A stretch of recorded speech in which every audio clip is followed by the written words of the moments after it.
What is going on, everybody? It is episode 195 of Pop Culture Crisis. I wrote 194 in my notes. That's a problem. How dare you? How dare I? My name is Brett. I am here with my co-host. Would you introduce yourself, please? What is up, crisis actors? It's Mary. Boy, oh boy, do we have some depressing and exasperating news to cover with y'all today. More than a few things that are in that scale. So, but we make it fun. We take the most depressing of topics and find a way to somehow make it not enjoyable, but something that you can digest. Yeah, together. You can digest it without feeling totally awful about what you're hearing about. We have guest hosts today. First, to my right. Would you introduce yourself, please? What's up, everybody? I am Taylor, and it's my second time this week up here. How you doing? That's a first, I think. I'm doing great. Good? I'm having a really good day. I got to do a little trampoline skateboarding, so I'm Nice. all fired up and ready to go. A good start to things, I am sure. Oh, yeah. And we have another guest host. To my left, would you introduce What's yourself, up, sir? everyone? I'm Carter Banks. I make music here at Timcast, audio stuff. And I just got done consuming all of this information that we're going to talk about today, and I'm very depressed about it. So. See? Depressing, but we're going to make it fun. We're going to do our best to make it fun. So the first thing we're going to talk about today is the state of the music industry as a whole, as a whole bunch of allegations against the lead singer of the Arcade Fire have led to them being taken off the radio. And again, I stress the word allegations there. We will get deep in the weeds on all the stuff here. It feels like 2019 all over again. 2018 all over again. So we're going to talk about that. We're going to talk about Yahya Abdul Mateen saying the quiet part out loud about what these celebrities who always claim that they care about these franchises, what they actually think about the properties that you know and love. We're going to do that, and then we're also going to talk about Disney and the editing and censoring of a particular scene from Toy Story 2. They actually edited it in 2019, and they have since made additional changes and some other information on how they plan to kind of monetize their brand further, as if Disney wasn't monetizing your life enough as it was. So we got a bunch of stuff to get into. So if you guys are ready, we will just get right into it. Mary, are we ready? We are ready. Taylor, are we ready? We're ready. Carter, are we ready? Yes. He's like, nope, I'm done. I mean, he's like, I'm actually, not so I sure. need- I I might need have just- to go. Yeah, he's like, I'm actually, I'm on the fence about that. So it says radio stations pull Arcade Fire's music amid sexual misconduct allegations. Now, I know that you said that people in the chat were saying they didn't know who Arcade Fire was, right? You heard some people say that? Yeah, they're just an indie band. Their biggest album is called The Suburbs, if you haven't heard of them. It's not super relevant, but they're big enough to have a world tour. And for a scandal like this to be a pretty big deal to fans. I feel like it's a band with a big enough size where you might have heard them but not really listened to their music. I don't know if that's necessarily small, but definitely, like you said, if Feist is opening for them, big enough. Yeah. So it says, some North American radio stations have stopped playing music of Arcade Fire after the rock band's frontman, Win Butler, was accused of sexual misconduct. A representative for the Canadian Broadcasting Corp told Ottawa City News and CBC News that the broadcaster will pause playing the Grammy-winning artist's work on its CBC Music FM radio station and the Sirius XM CBC radio station 3 until we learn more about the situation. I love how they're like, it's Judge first, learn the details later. This isn't the Guilty government. until proven innocent. And then there will be some people like, actually, that's because it's not the government. It's a private company. They can do whatever they want, blah, blah, blah. But what's funny about this is, I remember one comment, just first person said, that should bum out all of the 3 people still listening to radio. But the other one that I thought about was like, is Sirius XM still a thing? Do people still use Sirius radio? It is. Somebody's got to be Like, using it. If it's, for like Howard Stern and that's it? Well, they give you free 3 free months, I think, for like when you get a new car or something like that. So that they live off that, like, Pretty much. They have like a contract with these car companies. I haven't even activated mine, but It's like when Disney Plus went live. They had like if you had like a T-Mobile account and you bought your plan, like you got Disney Plus. Like they like threw it in there and they're like, well, I don't really want it, but I'll take it, I guess, if you're going to offer it to me. Bolsters their numbers. So it says the Montreal indie band, which won the 2011 Grammy Award for Album of the Year with its third studio album, The Suburbs, has made the U.S. and Canadian music charts with singles like Reflector, Keep the Car Running, and Ready to Start. I think a lot of people have heard of Ready to Start. So do you want to get into the weeds quickly about, we need to break Sure. down what these allegations were, because the main part here is that the radio station stopped playing them. The scary part is how, like, most of them don't. Do you remember the Aziz Ansari thing? Yep. Where Yeah. it basically It amounted has to the like a bad same date. vibe of like two people who interpreted a situation entirely differently, and because it was private, we can't actually judge what happened for ourselves.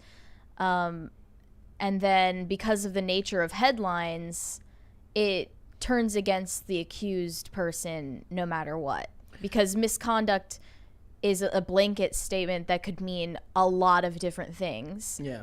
And it has a horrible connotation.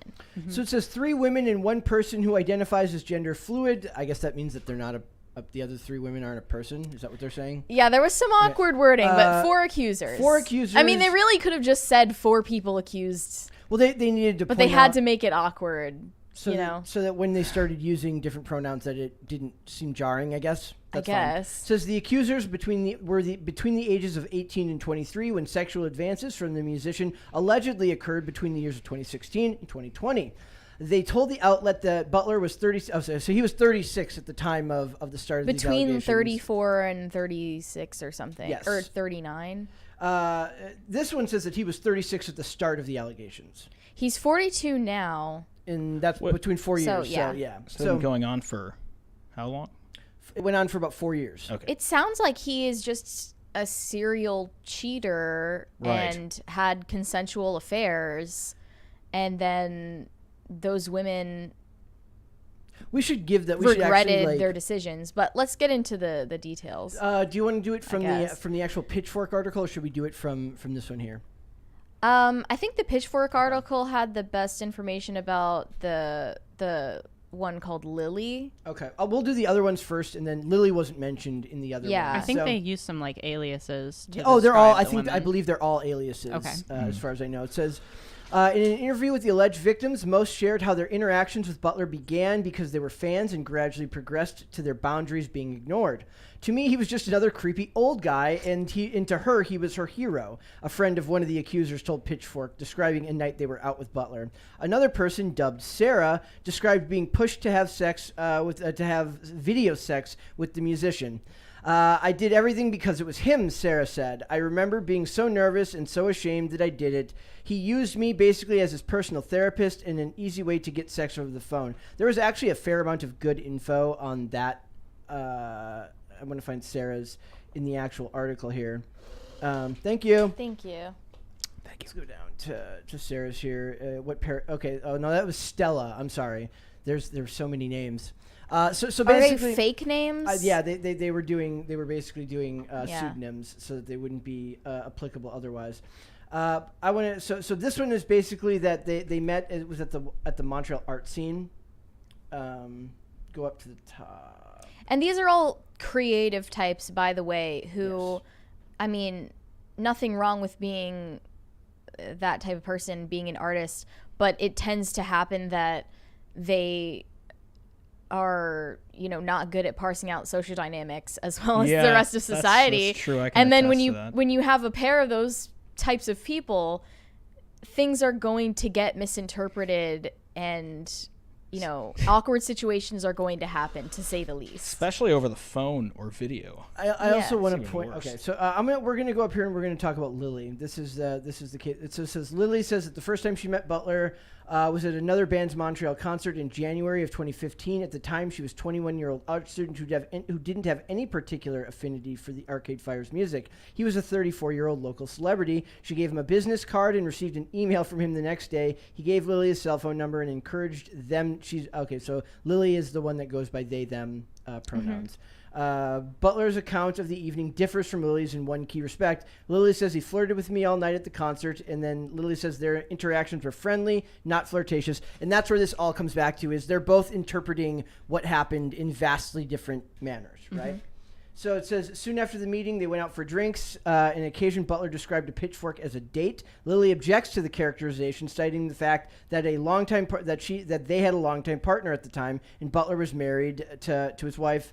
Butler claims they kissed consensually during the first outing, And then Lily says that did not happen. According to Lily, they began spending time with Butler because they were open to becoming friends with them.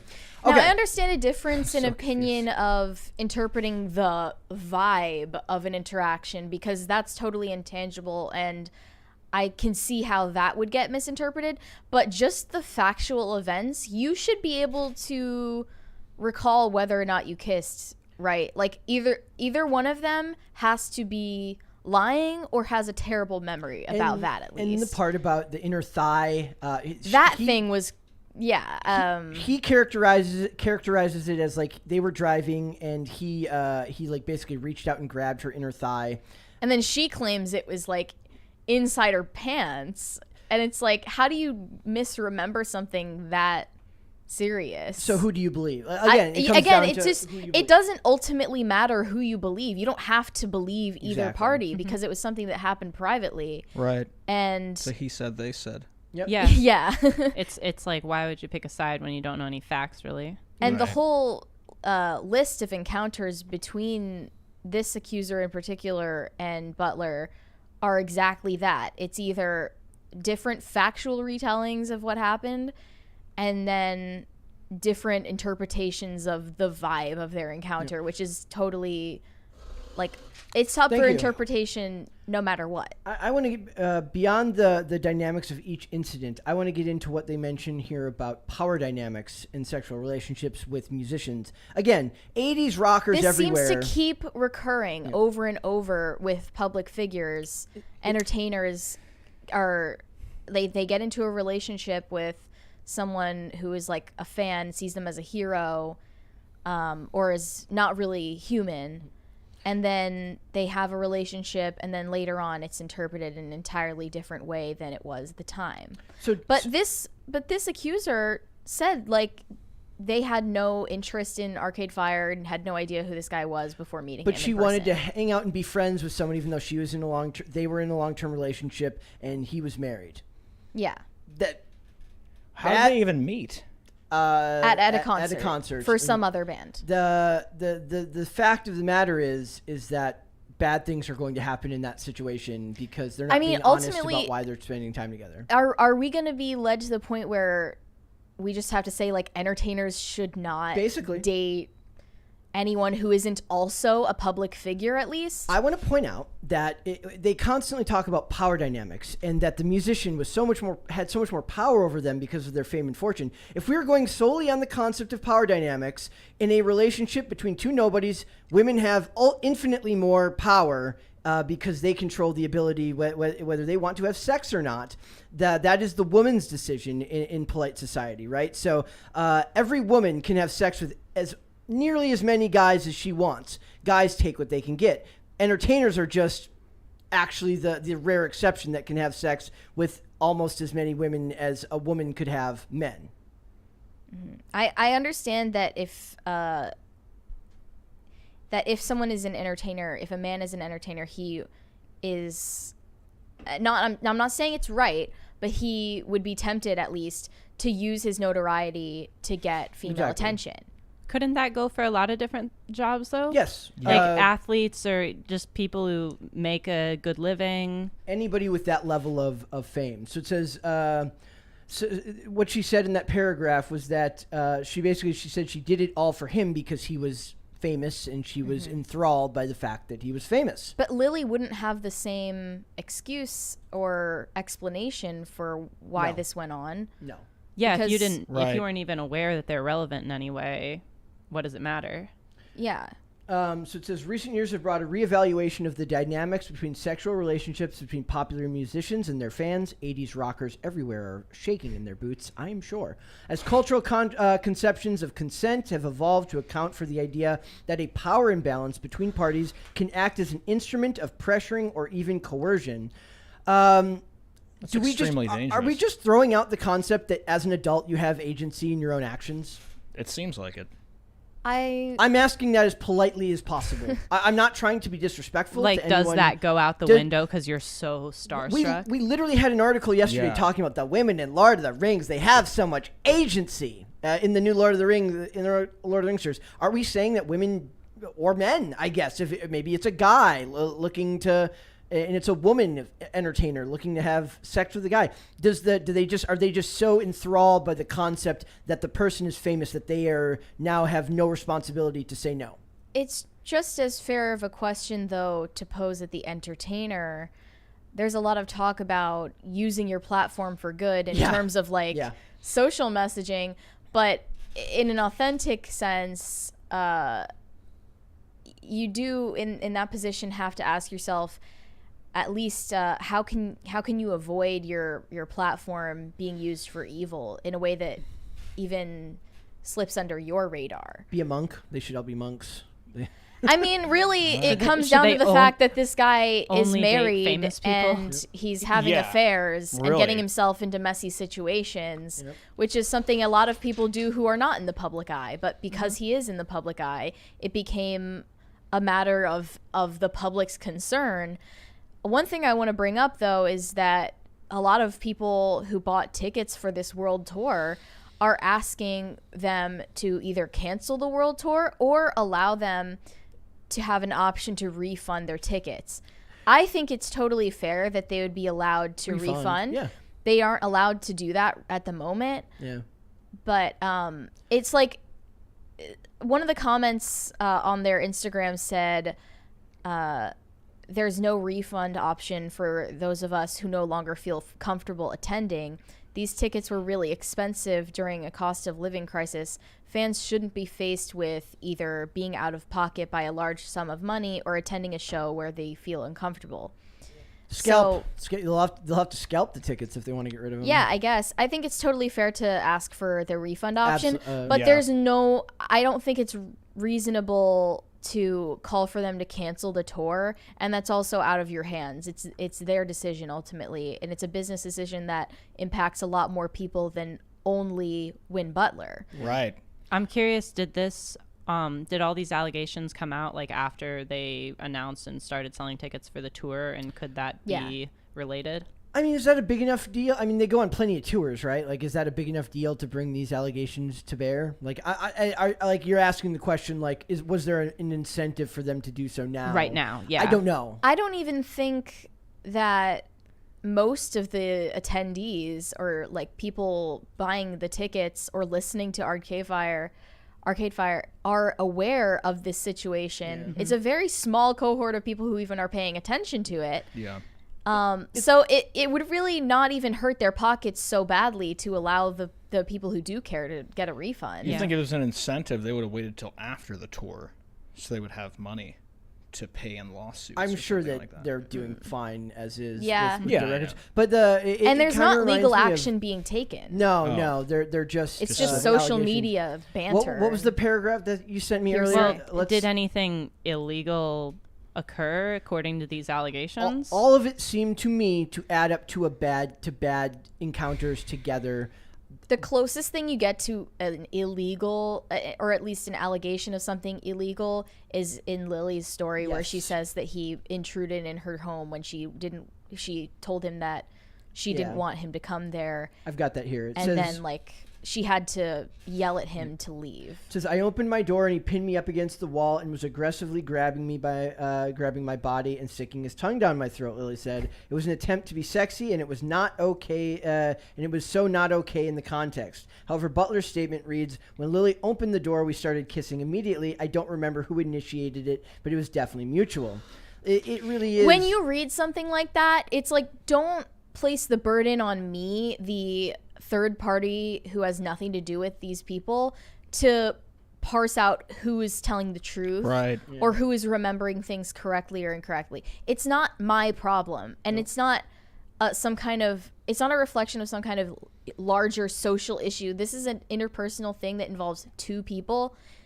I don't have to adjudicate on it, you know? I want to talk quickly about the Feist. So there's an opener that just backed out of the tour like a few hours ago for the whole tour, and there was a paragraph in her open letter that was interesting. She said, public shaming might cause action, but those actions are made from fear, and fear is not the place we find our best selves or make our best decisions.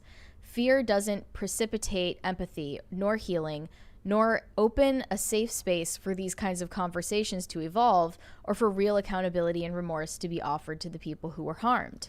Was anything really?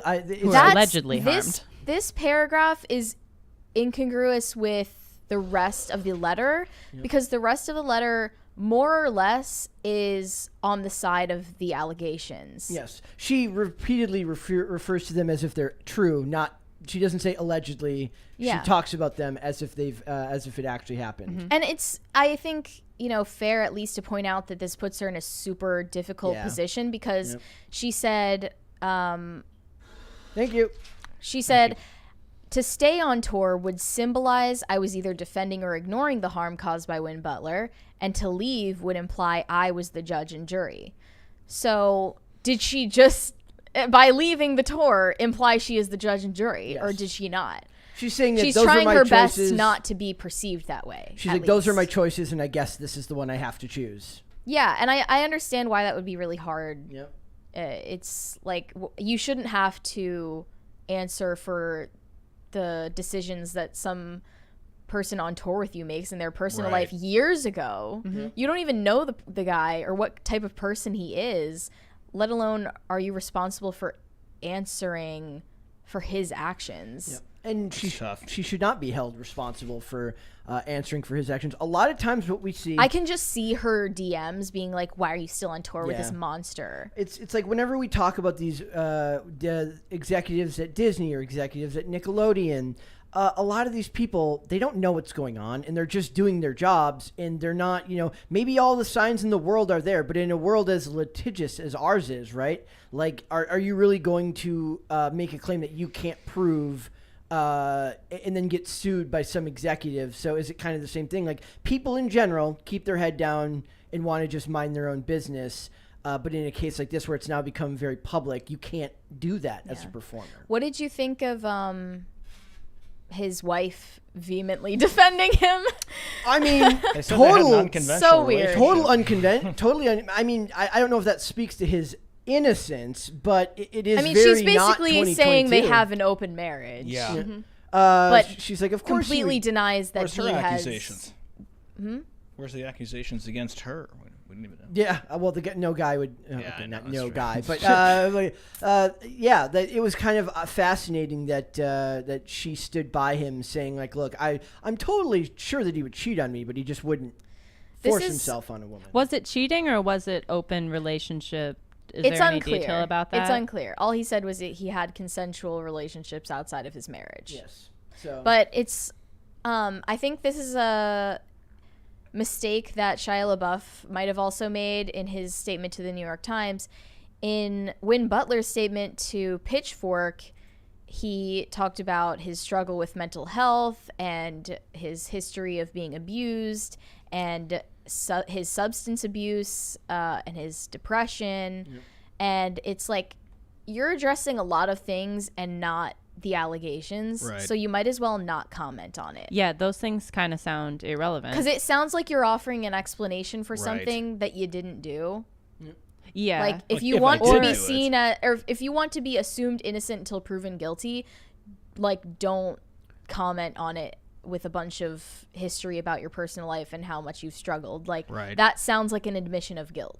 They also mentioned several times here about the 18-year age gap between him and Stella. The age gap is a thing that they talk about heavily in this. They keep talking about they were 18 to 23. He was 42. But we were going to cover a story today about a bunch of older actresses that are all dating younger men, and that is championed by society now. It's a fashion trend. It's a fashion trend for old women to date younger men. Mm-hmm. So I see that as like we pick and choose what we're upset about at any given time. Or is it the fact that it's just true that men and women are different and they want to accept that when it's beneficial to them? Like, okay, it's fine when older women date younger men because men and women are different and it's less of a power imbalance when women and men do it. But then when they want to pretend like there's no difference between men and women, then it's whenever they feel like it, they can ignore those facts. I mean, it's obviously like peak hypocrisy, but that's what Hollywood is all about, right? I feel like when it's adults, that's not really the most relevant issue. It's more relevant that he's an entertainer they idolized than he's older that he's than them. like 30 in his 30s and they're not. Sarah, Let's move on to the Tillian Pearson story, you wanna get in though. Because actually, Carter and I know about this situation. He brought it up to me when it originally came out, but I was like, wait, what? Tillian got canceled? Yeah. Because he replaced the most canceled musician ever. Right. And there's a lot. Dance Gavin Dance. It breaks my heart. I knew that would break your heart. Yeah. Well, I mean, Tillian is, I think personally, he's, the most talented singer that Dance Gavin Dance has ever been fronted by. He's insanely talented. He replaced Johnny Craig, who's got, or who had a lot more notable issues going on than Tillian. And for the last decade, I feel like Tillian's been nothing but just like a perfect guy in the band. It's the last person I would have assumed would. They've reached like more success than they even had, and even before. on his own. Yeah. So do you want to tell everyone what these accusations are? Sure. So basically, there was an anonymous post from a woman on June 1st about on Reddit about her experience dating Tillian, and it was started in April of this year. Okay. She said that they, I think they met online. They met on Instagram, and then they met at Swanfest. It's a festival that was in April.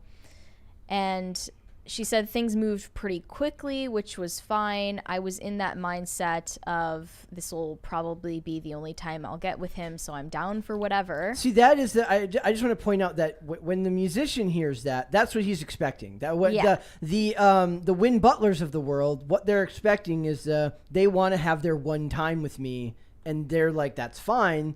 The problem is not everyone. You can't gauge how everyone's going to react to these situations because we're also different. And you can feel like you're down for whatever in the moment, and you're not actually down for whatever. So evaluate your own conscience. And set your boundaries. Don't expect someone else to do it for you. We have to be very careful about the concept of revoked consent, which is absolutely a thing that is going on college campuses. Just rewriting What's revoked history. consent? You can consent to a sexual encounter with somebody in the moment, but the next morning you regret doing so.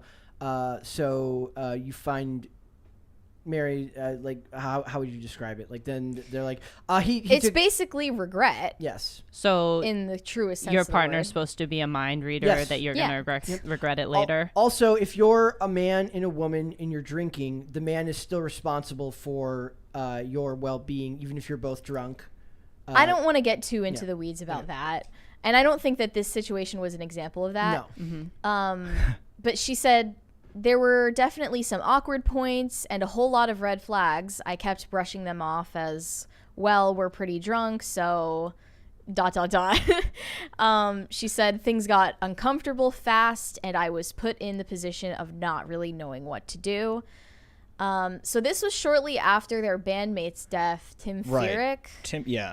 And he died of an overdose fentanyl. in April, and I think that's why Tillian was in such an unstable emotional state, and he was probably acting very erratic and not like his usual self. That's understandable. For sure. But the most concerning thing is the account that he slapped this woman across the face in a sexual manner, in like a sexual situation, and then he had not asked. There was no warning. And she said it was very hard, and she was like, hey, can you like not hit me? That was that really hurt, or at least can you like ask before you do that? And then he proceeded to immediately hit her again, just as hard, or if not harder. Like ear ringing, she said, hard. So that's really concerning, and I think it's like a very concrete thing you can point to as like abusive, if true. Now, I'm wary of any account of something that happened privately, right? So the story with Tillian, I think there were two accusers, right? This is the only one I've heard of. So there was one, the first one that, to my knowledge, based on evidence that I've read and heard other people talk about, kind of got blown apart pretty quickly. Okay. And then when the second one came forward, it kind of hurt her credibility. Definitely. That happens a lot. On the second one, from what I understand, it wasn't just a one-night stand. It was like a 1 night, 2 night, 3 night. She flew and saw him and some... it was multiple, like... And I'm not excusing it. You can't hit somebody in the face. It's fucking ridiculous. Not excusing that behavior, but yeah, there's a lot more to the story here than that. There from what always I know. is, yeah. I also want to ask a question about. They talk about, it says with their official like statement on the matter, where it says the recent allegations against Tillian are something we take very seriously, and we have been deep in discussion regarding the appropriate action. Effective immediately, Tillian will be stepping away from the band in order to seek professional help. What I want to know is, for context, guys, they're on tour right now, and they released an album. What was it, July 29th? Yeah. They're touring on that album without their frontman. So what I want to know is, like, in a society that always talks about people, we had the article with Olivia Wilde saying she believed in restorative justice. Is there actually a world where they come back from this and people aren't still angry? There is no way to prove, like, where you come back after a certain amount of time, you're like, I'm better now. Yeah. You can't prove that. Yeah. I mean, I guess it's just, whether people trust you enough. Yeah. And your word, but Johnny Craig did that like so many times. Back Right. in the He day, claimed to get help so many times and was the same dysfunctional person Right. his whole career. And all it really means is you step away for a period of time and you're out of the spotlight. But I don't and want then- it to seem like it's a timeout where you sit and you think about what you did. Yep. That's Right. not the dynamic that should be had. It's something that you should seek out yourself, or else you're Right. never going to change. And like, the concept of restorative justice is relevant here, because I don't know if the internet is prepared to accept that someone can do something abhorrent like what was alleged here and be redeemable. Is this public? Should this be public information anyways? Of course not. I don't think that this encounter should have ever happened in an ideal world, of course. But it's like, when you're an entertainer, you have to know that, like, your private encounters are always at risk of becoming public information. Yep. I believe Tillian admitted fault in this and admitted that he did these things too. Right? Did he? I think he did. So it's. He said, I understand my responsibility around consent as a man, and I'm sorry that caused you to feel anything but respected and your boundaries honored. I appreciate the strength it probably took you to come forward with this account. I hold myself fully accountable for causing you this emotional pain. I will be entering an intensive therapy program to address this issue head on to become the healthiest, most responsible version of me, doing the work necessary to ensure this never happens again. Just get married. All of these people should. It didn't work for the Arcade Wow, Fire singer. Brett's becoming the trad here. I'm just saying. I would have never expected that Traditional outcome. marriage where you're Just not get still the- having 4 girlfriends, Get right? the Right. get the hell, like, just And like, Not an open marriage. at the very least, understand that you're putting this at risk every single time when somebody. I'm not talking about his situation specifically. I'm Yeah. talking about Win Butler. I'm talking about every rock artist who goes out, has sex with a ton of groupies. Just get married, because 2022 ain't the year to be. If anything, not because you care about like anyone else but yourself and your own That's reputation. literally what I'm saying. Like, Be smart. Be smart and don't put yourself at Yeah. risk by doing this. I wonder what Dance Gavin Dance is going to do, because they still haven't clarified whether he's ever going to come back to the band. And it's kind of insane if they do permanently kick him out, because he is They've been through a lot together. like, yeah, and his voice and what I he will brought stop to the listening band to Dance is Gavin Dance if he totally doesn't come back. the linchpin of their success. Right. Who was the rapper who killed the dude in the parking lot and is, like, still working in like the Walmart? Was it I'm sure there's a DaBaby? list. Oh yeah, that of was. rappers. I think it was DaBaby. They're like, he got like in He like deep- squandered his career. Yes, but he did it because, like, his is because he said very offensive things about the LGBTQIA. Oh, community. yeah. But for him, he got like he like killed a dude in a parking lot and nothing, like, nobody cared. Yeah. Like, I didn't even hear about that. This is a long Well, time. somebody came up on him strapped, and he had his kid with him. I think something like that. It's just I don't know it's why I so know this. weird. What areas of our social enforcement end your careers and which areas don't? We're just weirdly moralistic and puritanical about the strangest. Which runs things headlong these into free days. love and the concept that we can just treat sex in a really really.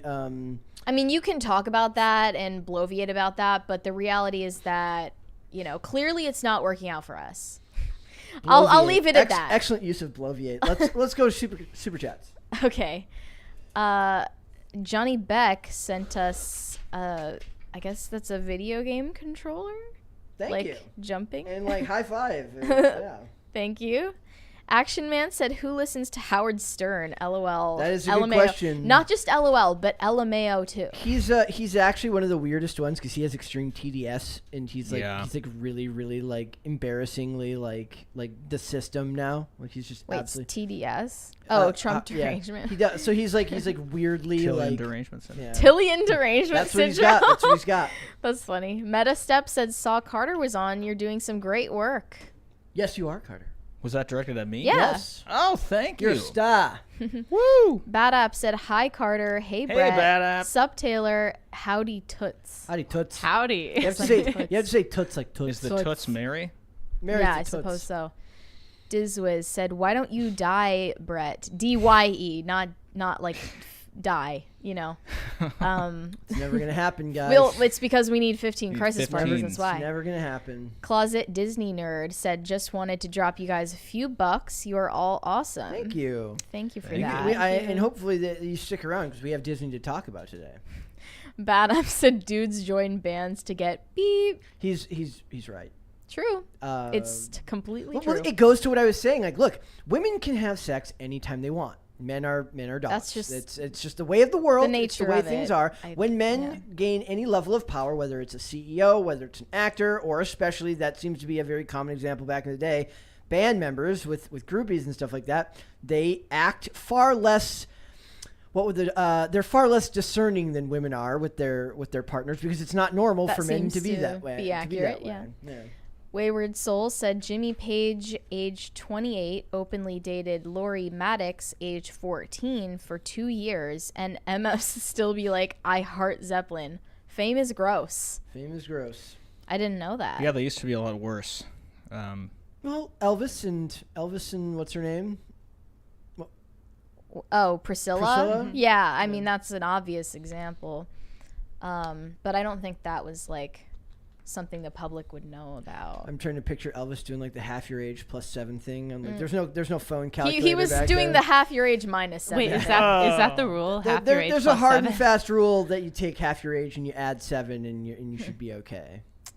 What I is don't think that worked out for me. what It- is HXC? Where Hardcore. Tillian got kicked out of DGD for hardcore cuddling. Yeah. Well, you know, See, that's what I words would have you wouldn't expected. I Picture didn't know together. what HXC was. that must be some very hardcore cuddling. Yeah, Hobbit hardcore. said, "In a culture that hates family values and encourages free love, these situations will become more and more accepted." Is this guy getting canceled a desire for justice or just more virtue signaling? Both. Sadly, Yeah. I would say maybe some of them actually believe that there's justice to be had here. I think most of us, like with the Aziz Ansari situation, just see it as a sad statement on where our culture has kind of degraded to. We need to remedy the problem that is leading people into these messy situations. Oh, in the my first place. God. And I'm no, Thank you. and I'm Always not scares like me the a first super I got called amoral one day on the show. I'm not some moralist or a prude, but I just see these things as You can come at it from a very pragmatic point of view and still come to the same conclusion. My conclusion is that you're risking a lot for for what you're doing with these women for a night or 2 nights, Right. And the other thing is the dude's married. The dude Right. should have had it all figured out. Right. Right. Yeah, but also he's married to his bandmate, so that gets complicated. Someday she's just not hitting her notes the way he wants her to, and he's like, I just can't take this anymore. Should never date people at work. Yeah. Oh, So- I would always be shocked at the people who would who like in skating who like dated girls that skated. That's not even working. I don't. You said that I you hate actually when they decided like, not to date guys who skate, and it was a great decision. You said you hate that they will like they'll date someone and then bring them into their hobby when they were not initially It's interested different in when that. it's two people who already Yeah, love the same thing. We're I talking think. about people like who you met through the sport, not necessarily brought into the sport. Whenever you bring somebody into something like that where they clearly would have no interest in what they were doing beforehand, I always wonder if that person's like, you're like, is she doing this for me or is she doing this because she actually likes it? But what I'm talking more is like you meet somebody that also skates, was into skating before you did. I had one okay experience with that when I was younger. The last thing I want is to like get into like an argument with your girlfriend in the kitchen and you're like, I'm going to skate because you're in a bad mood. And she's like, well, I'm coming too. Then you got to like session together. And you're mad at each other. No, thank you. No, thank you. Find somebody into different hobbies. I agree. I think it's a little bit healthier. And I like that when I go skate, like I have my own thing. Exactly. You have your thing that you can. There's nothing wrong with introducing skating to somebody, I guess, once you've started dating as like a hobby for them. Maybe there is something more endearing to certain personality types about the idea that they like doing it because they're doing it with you. But that's maybe it's because I'm more individualist. I like that my boyfriend like appreciates skating. Actually, he can jump on a skateboard and do a bunch of tricks, but he's not avidly all about it like I am. It doesn't interest him the same way. Yeah, so he's got his own stuff that he does. So we each kind of can, get away from each other. Hard. See, we can't even like if you can't even figure out how you're gonna do hobbies together. How are you gonna figure this crap out when you're like a creepy bolo tie wearing band member? Bolo tie wearing. Who has? That's the real damning Especially, accusation. Like, in a band, like I feel like if you're having problems, that can translate to the work. Oh yeah, there was a pro like a punter like for like one of the NFL teams that just got released because basically like they said that him and like his like frat bros like assaulted a woman when they were in college. Now Deshaun Watts like one of the other like the quarterbacks right now is making hundreds of millions of dollars and is integral to the team, has like 24 complaints against him from like masseuses. But they leave him be, or like he gets a suspension, but he's not fired because he makes a lot of money and he's integral to the process. Punters are a dime a dozen. They're like, look, we can't deal with lose this. this guy's punt. Well, no, we can lose this guy's punt because he's not as important. Right. Okay. Yes. You see what I'm saying? Like yes. His problems will be a distraction that we can't afford right now. Whereas another player who is more important, their distraction can be tolerated just because he's integral to the team. So if you're more important, you get away with more. Yeah, unfortunately. Grofty said funds towards a sub pack for Carter. Sub pack. What is that? Buck and buck at the end. Don't forget buck. I assume like a subwoofer, like a bass. You should know this stuff. You're the music guy. Well, I mean, I've never heard of a sub pack, but thank you. The $20 goes away. It's like, well, I'm taking it back then. R said the way the chat on Timcast IRL reacted when Libby was wearing a revealing dress or anytime TBH while crude was effing hilarious. I feel the same way about Ian Shaft Cam, Lid's Clam Cam, and Baffled too. Thoughts? I go like the last chat time, on IRL is just hell. I don't like the word madness. toxic, but it is a fairly like it's hilariously as close as you can toxic. Get to hell on and Earth. I get a kick out It's of it. a free for all over there. It is. Whenever Libby's on, it's nothing but comments about milkers. Libby is wonderful. Libby's fantastic. I love it when she comes out here. Bad app. I'm not reading that. Of course I read not. Okay. You agree? Look at your face. He's like you have the face of like a 9-year-old Hold who was on. just told a dirty I'm joke. looking up sub pack right now because I feel okay. like I should know what this is. Waffle Sensei said, "Oh no, regret is considered our word. Whatever will we do? No way people can just pick their sexual partners with more tact and investment. Whatever will happen to one-night stand culture? Boo-hoo." The one-night stand culture will just get worse, and then the allegations will get worse, and then we just end up back at like 1950s America somehow. I mean, even the 50s was just already going downhill. Well, Mary doesn't even want the printing press, so Mary's like, we got to go all the way back. Yeah. Like, yeah. We need to go back to BC. Jonathan Harris said, revoking consent is a good way to teach abstinence. I remember when that started to make headway when I went to school. Dodge a bullet. Just like I mean, if you're smart, yeah. Ask her questions, and if she gives you any type of like wishy-washy answer, you're like, nope, not. You can't even tell me what your favorite food is. I'm not doing this. We're not doing this. Bad app. I'm not reading that. Of course not. Joe Doraki, aka Jay Dizzle, said, "Pooh, Blood, and Honey will be this generation's next killer clowns from outer space or Trolls 2.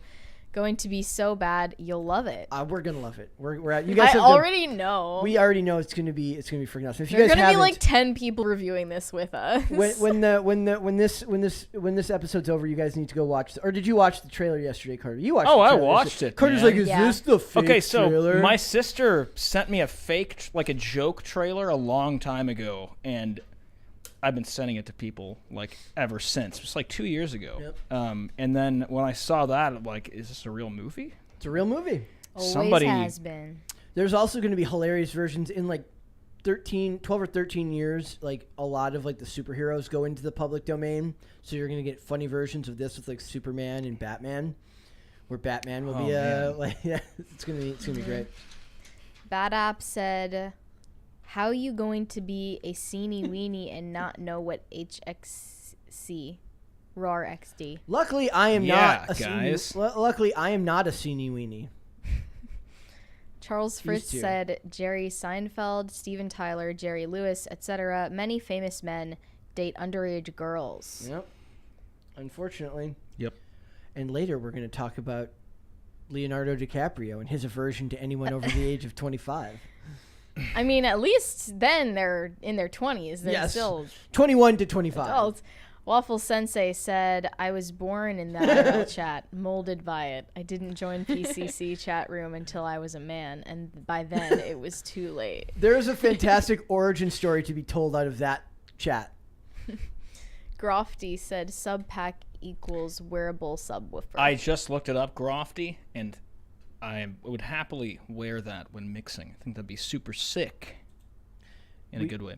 We gotta get you on the vlog, like Yeah. like wearing that while slamming energy drinks. Oh, man. That'd be cool. All right, we're gonna move on. I wanna talk about this one because I almost left this one alone, but it kind of perfectly encapsulates. I actually had to write my thoughts out because I knew I would end up ranting a little bit. But he says the quiet part out loud. So it says, Aquaman star Yahya Abdul-Mateen II says acting in movies like Aquaman is, quote, clown work. Now, There's when you make a headline like that, you're making him look like a jackass. They did that on purpose. But I do believe they capture the spirit of what he means when you read the rest of it. Like, I do believe that he looks at this as less than. Does he other think things. of it as like his filler between the real Yes. project? He sees it as the way to make money while not. I hate that certain actors think of themselves as above acting or above acting in the jobs that are the most lucrative. So we're gonna like get into Aquaman it. was. Yes, we're going to get into it, and there's also another one from the AV Club where it's even more. I might not even have sent it to you guys, but it's so insufferable the writing that it just the Well, word. it's like, aren't you such a tortured artist? The phrase late stage capitalism is in there, so I knew I was going to love it when I saw it. So it says Yahya Abdul-Mateen II's career thus far has included Emmy-winning turns on HBO's Watchmen, awards buzz for playing Bobby Seale in The Trial of the Chicago 7, and movies like Candyman, Aquaman, and The Matrix Resurrections. Well, I don't really blame him for like I said, I don't have a problem with you taking a job for a paycheck. I have a problem with you taking a job for a paycheck and then getting on your soapbox and having the material changed or talking down to the material. Take the paycheck. Right. Don't talk down about the material. Mm-hmm. So it says. I mean, he's also talking down to himself, the rest of his cast, like all of the cast members, and do like this stuff. disrespecting. Yeah, there could be like an extra that got in there, like super pumped to be working on the set of Aquaman. and It's he's like, disrespecting his own work. clown. It's Even literally some of the calling main roles himself might be. a clown. And do you remember a couple of weeks ago, I made a joke about how they always talk about how acting is about the search for truth. He uses that phrase in here. It might have been when you were on vacation. It's always like acting is about like getting to the truth. Well, the quote is, "Everything should be about getting to the truth, but sometimes you got to know which movie or genre you're in. Something like Aquaman, that's clown work. Aquaman is not the trial of the Chicago 7. You have got to get over yourself. See, my problem with this is that this is the opposite of getting over yourself. Kind of sounds like he needs to get over himself. Why did he take the role? So the idea here is there are over 80 years of comic book writing. It is a genre that is now literally keeping this. I want to call him a turd, but that's mean. This attitude, like the movies he's making fun of, are literally subsidizing his entire job. That industry now survives because those movies get made. Yeah, I understand that he's saying, you know, Marvel and DC aren't going to be the pinnacle of like artistic cinema. No one was expecting them to be that, though. Right. And it doesn't mean it can't be special to somebody. And I would argue even though that's that, not me and I'm not that audience, I still understand that there are people. And isn't it kind of a way to about expand your horizons of what you're capable of as an actor, to do different genres and different types of roles? Look at Christopher Nolan takes... okay, so somebody like Christopher Nolan, who's an auteur director, takes comic book material and elevates it and turns it into art. I shouldn't even say that. It is art in and of itself. He turns it into another form of art. Right. By taking the comic book genre and turning it into what is essentially a crime drama and making something uniquely special. I would argue that more people have seen The Dark Knight or Batman Begins or The Dark Knight Rises than will have ever seen most of the roles that he has been in. But does Nolan look down upon doing so? No. He takes what he's given and he elevates the material. Christian Bale takes the material and elevates it to another level. And it does a disservice to the genre of the actual writing that allowed these films to be made. The art form of writing comics, of drawing comics, has created important stories that are now just as relevant to our society as anything that most of these people will ever tell in their entire life. What he's saying is that he wants to tell made-for-TV true stories like the trial of the Chicago 7 because he feels that that's what's important to the world. Yeah, and there's a time and a place for both. I believe that's what he thinks he's getting at. That is what he's getting at. He unknowingly revealed that he just has a huge ego. Yeah. And he does think that he's above certain types of work, even though he'll take it. And I do want to point out that, like, if I was to look at it from the other perspective that I tend to take with a lot of these people, is I also hate it when they lie and they're like, I grew up reading this character, and you totally know that they did not grow up reading this character. So you don't have to lie and say that it's special to you, but don't just like openly trash it either. Could we find a middle ground here somewhere? Like, you don't have to pretend like playing Black Manta or playing a character in Aquaman is like something you dreamed of doing your whole life. You likely did not. That's fine. But like I said, take the role, earn the paycheck, but don't soapbox and make it. And first of all, don't change the source material for the sake of modern social issues. Don't soapbox and talk about how you're changing the world by making a movie, and then in the same breath talk about how it's not as important as other roles you've done. You have to have some type of intellectual consistency when discussing this stuff. Right. I mean, if he wants to be a starving artist, he can go do that. But he'll be a starving artist, and it all really comes down to his attitude. It's like, oh, am I creative enough and good enough to make this role the best and most interesting role that I could with Aquaman? I mean, I see that as a challenge. Like, why would you just be like, oh, it's because I got this stupid role that I took. They used to talk about, like they would talk about how, like, back in the day when they made these movies, back in the late 80s and the early 90s, they would be embarrassed to do these roles. So, like, the example that I always heard was, like, Michael Keaton, whenever they'd ask him about Batman, he's like, I'm going to be in the Batman movie. And he's, like, kind of embarrassed about the fact that he was playing that role. Now it's something to aspire to. Right. Now you have an actor like Ben Affleck, Dane. I'm looking at you. Dane is coping and seething right now. Who got that role having lived having the first thing that he did when he got famous was build himself a bat cave. Like, there are people where that matters to them. So he denigrates the work. He denigrates the art to the people that it matters to, all because being in a movie with a social message is more important to you. Fine, but don't speak down to your audience or the people that are paying you money to go see this. That's like exactly what I was thinking, that I feel like he could have said, I really prefer and enjoy doing these roles where I feel like we're, putting out this truthful message or digging deeper without being like Aquaman's clown work. Like, Yeah. Also, it is also kind of funny because he ends up in The Matrix Resurrections, which is an objectively awful movie. Like a very bad movie that not ruins, but does a disservice to the entirety of like a franchise that changed a lot of like a lot of lives as far as like what that first movie means to a lot of people. Say what you want about the sequels. Like, if you're not even the best part in a horrible version of a Matrix continuation, then I don't want to hear about clown work. If he went into it with the same attitude that he's going into Aquaman with, Yeah. could have something to do with it. Just saying. And it's not he was in Ambulance. He was fine in Ambulance with Jake Gyllenhaal. He's I didn't like him in Matrix Resurrections, but that I don't think that was his fault. I think that was just an objectively awful movie that nobody's performance was going to save. If Keanu can't save it, then it's not savable. But it's sometimes if they view a film as being objectively more elevated and artistic and serious in tone, then they'll die on the hill of defending it and defending its merit, even when it was objectively less watchable than something more popcorn cinema or something more pure entertainment value based, like Aquaman, like any Marvel film. Chris Hemsworth says he's like, I will play this role of Thor until they literally throw me out of this. Like, that's what the fans want. They want someone who clearly cares about that performance. You don't see Tom Cruise like, I make Mission Impossible movies so that I can subsidize I can put dinner on the table. So that I wouldn't go see that if he said that. Yeah. So that I can make movies like Vanilla Sky 2. He's not actually making Vanilla Sky 2. God help us.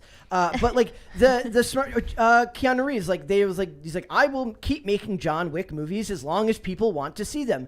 A smart businessman who works in Hollywood understands that you live and die on the fact that people have to show up to your movies to see them. I do think there's a fair point to be said that I don't think he's taken out of context here, but I think it was part of a deeper conversation that maybe I felt like calling it like he could have used any number of phrases to like soften the blow of calling it that. I think he's voicing something that a lot of actors feel about their roles, which bugs me. Yeah, right.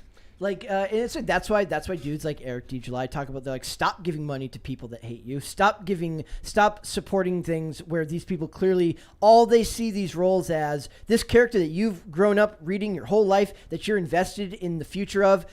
That doesn't mean crap to this guy. This guy sees it as the stepping stone to the next bigger paycheck based off the readership that you have invested in for the last 25 to 30 years. In fact, he thinks you're a clown for going to see it.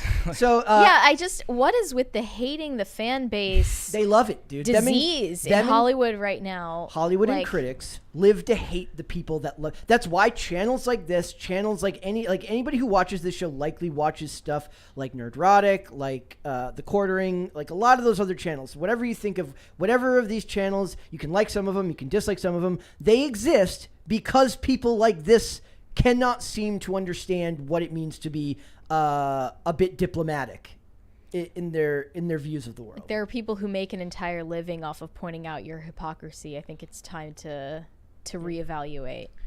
Do you think there's a chance it could have just been a poor choice of words on his part? Perhaps. To It is, and express it's not like- something not as serious. Yeah, like it's not reflective of like his entire career, I'm sure, and like all of his. But what we're saying is that it kind of reflects a larger sentiment. Totally, yeah. Maybe Not they're like, just you have him. 2 words to describe this, and one of them Is in clown. this word bank, and you have one clown world. So I just want to point out the bit from the article from the AV Club where it says Yahya Abdul-Mateen feigns no rose-colored view on acting in silly little costumes in front of a green screen for a major budget film crafted to appease the masses and distract them from the dreariness of late-stage American capitalism. See, they can't even talk about blockbusters without making you feel like as if they're still imbuing those movies with an intent that, like, they actually didn't have. Yep. Distracting them from the dreariness of late stage capitalism. Yeah. Was that the marketing strategy for Aquaman? Even the article writer hates you, the fan. Like even the guy writing the thing thinks you watch this movie because you're an idiot who can't deal with the world at large. Like, these people are the most self-centered and egotistical people on the planet. Which, even if that is true, You're watching a movie like that to distract yourself from how exasperating these obnoxious talking heads are. Aquaman is not the trial of the Chicago 7. That doesn't make any sense. They're not even like. One is like a fiction. It's like a retelling of a true story. One is a movie about a dude who lives in the ocean. Yeah. Okay, he's a. You can do both well. Like it's like owning like a Vespa and like a Mercedes, and then talking about how like, well, it's no Mercedes. Like, well, it's not a car of any kind. Plus, he's like talking shit about clowns. Yeah, like who's to say their work isn't important? Also, no. Think about Joker. I didn't even think about that. But you're right. Think about Joker, which was elevated to the form of what many would consider a legitimate form of artistic. I was expression. legitimately thinking that. Okay, so it's not like they can't make those movies. There are those movies that are could be called clown work. There you go. That's it. Yeah, in a good way. But like it's almost like he's like, maybe you should, instead of talking down to people, instead of resigning yourself to calling it clown work, why don't you find a script that you really like and elevate the material so that it's not clown work? Well, he's above that. You see, he just takes it for the paycheck so that he can make more documentaries. I think wanting all of the posthumous praise of like a Van Gogh, but still having the contemporary influence of blockbuster movie stars. Yep. Like you want your cake and to eat it too. And as Dane says, you want to regurgitate that cake after eating it and have everyone still call it cake. They say there's no shame in admitting you took a gig for the bag. We're all trying to survive here. I agree. You just need to shut up afterwards and not talk down to the people that made that bag possible. I mean, does he think someone's going to see this and be like, oh, I have a great movie that isn't clown work that since he said this about Aquaman, I'm going to hire him for? Like, I don't think so. He's I a feel pretty like big name right now, so anybody sort of comments like that would make you more worried about hiring them. It's like, well, what is he going to think of my job that I have for him? Mm-hmm. Yeah, they really do look down on the average person. Like they like, I imagine like when they get in airplanes and they fly from New York to California, they literally hold their nose as they're flying over the country. So, let's. I hope that's not all of them, though. I don't think all of them. I don't think especially not just this one. A certain amount of like the higher level ones maybe, but there's a lot of like what you'd consider more blue collar in the television world, especially because of how hard they work. 7 or 18, 19-hour days, 8-9 months out of the year, 6 days a week is insane. Like you have to at least have a strong understanding of the work ethic that goes into the average American's everyday life. I think it's a lot less pretentious on television. Maybe less so now that we have like limited series, which is not necessarily the same thing as like 22 episode network shows, but it felt that way back in the day that it was more blue collar at that range. Let's get into super chats. Bad App said, leave Leo alone. We're not going to do that. I'm sorry. Not today. It's just too funny. We're not going to harp on it too much. I don't think it sounds that crazy of a story, but I need to stop watching YouTube said, hey guys, I'm a huge fan. It would mean the world to me if y'all read this. And I'm not going to read it. Wait, let me look. Hobbit said, if everyone watching SC's... Wait, what is SC? The bit of blackmail there was fantastic at the beginning. I liked how he started off. Hobbit said, if everyone watching Super Chat's $4, Brett dies. D-Y-E. D-Y-E. Yes. It's not going to happen, guys. Maybe another day, but it ain't going to happen today. And I breathe a sigh of relief that we're not going to hit 15 crisis parties today. 1,000 Foot Deep End said, saw a video recently of a mom saying she'd be teaching her son to read a woman's enthusiasm level, not just consent, which can be begrudgingly given. Enthusiasm is a better barometer. But it's like, you don't even need to be taught that if you are just a human being and you know what social interactions I think look like. The best barometer, or barometer, however you say that, I don't know. The best form of measurement is just getting to know a person and then And not- the interaction is And not being a easier to rock read. star who flies out strangers you met in Instagram DMs. But also not being a stranger who flies out to see a rock star because Yes. of an yeah, Instagram or DM. that. I like the idea. It's like, would you like to have sex, please? And then she's like, yes. Like it's a business Yes, I would like to. transaction. And he's like, could you say that with a little bit more feeling? I Yeah, need you to there's sign not this as enough well. Oh, enthusiasm but here. that Get app- dangerously close to like That prostitution. app It's almost exists. like, okay, well, you might as well Yeah. just be paying. with There's a an app contract. that exists that makes like Right. where two I've people heard about sign that. it before engaging in intercourse, as if they Kinda- couldn't just be like they threatened me to and made me sign it. Or I thought he was so famous that I just signed it anyway because I would have done that because I was it's flustered him. by his #1 charting sales and felt the overwhelming need to sign that piece of paper. He didn't tell me what I was signing. Bobcat said we need to bring back the old B movies. Make actors get some real experience before they get a big head. Yep. Well, now B movies have been replaced by like vanity projects on Netflix that nobody watches that really just take up space when you're trying to scroll to the left and find and then you end up settling on the same 3 shows you always watch or some comedy special that's mediocre at Yeah. best. There's some people out there making B movies.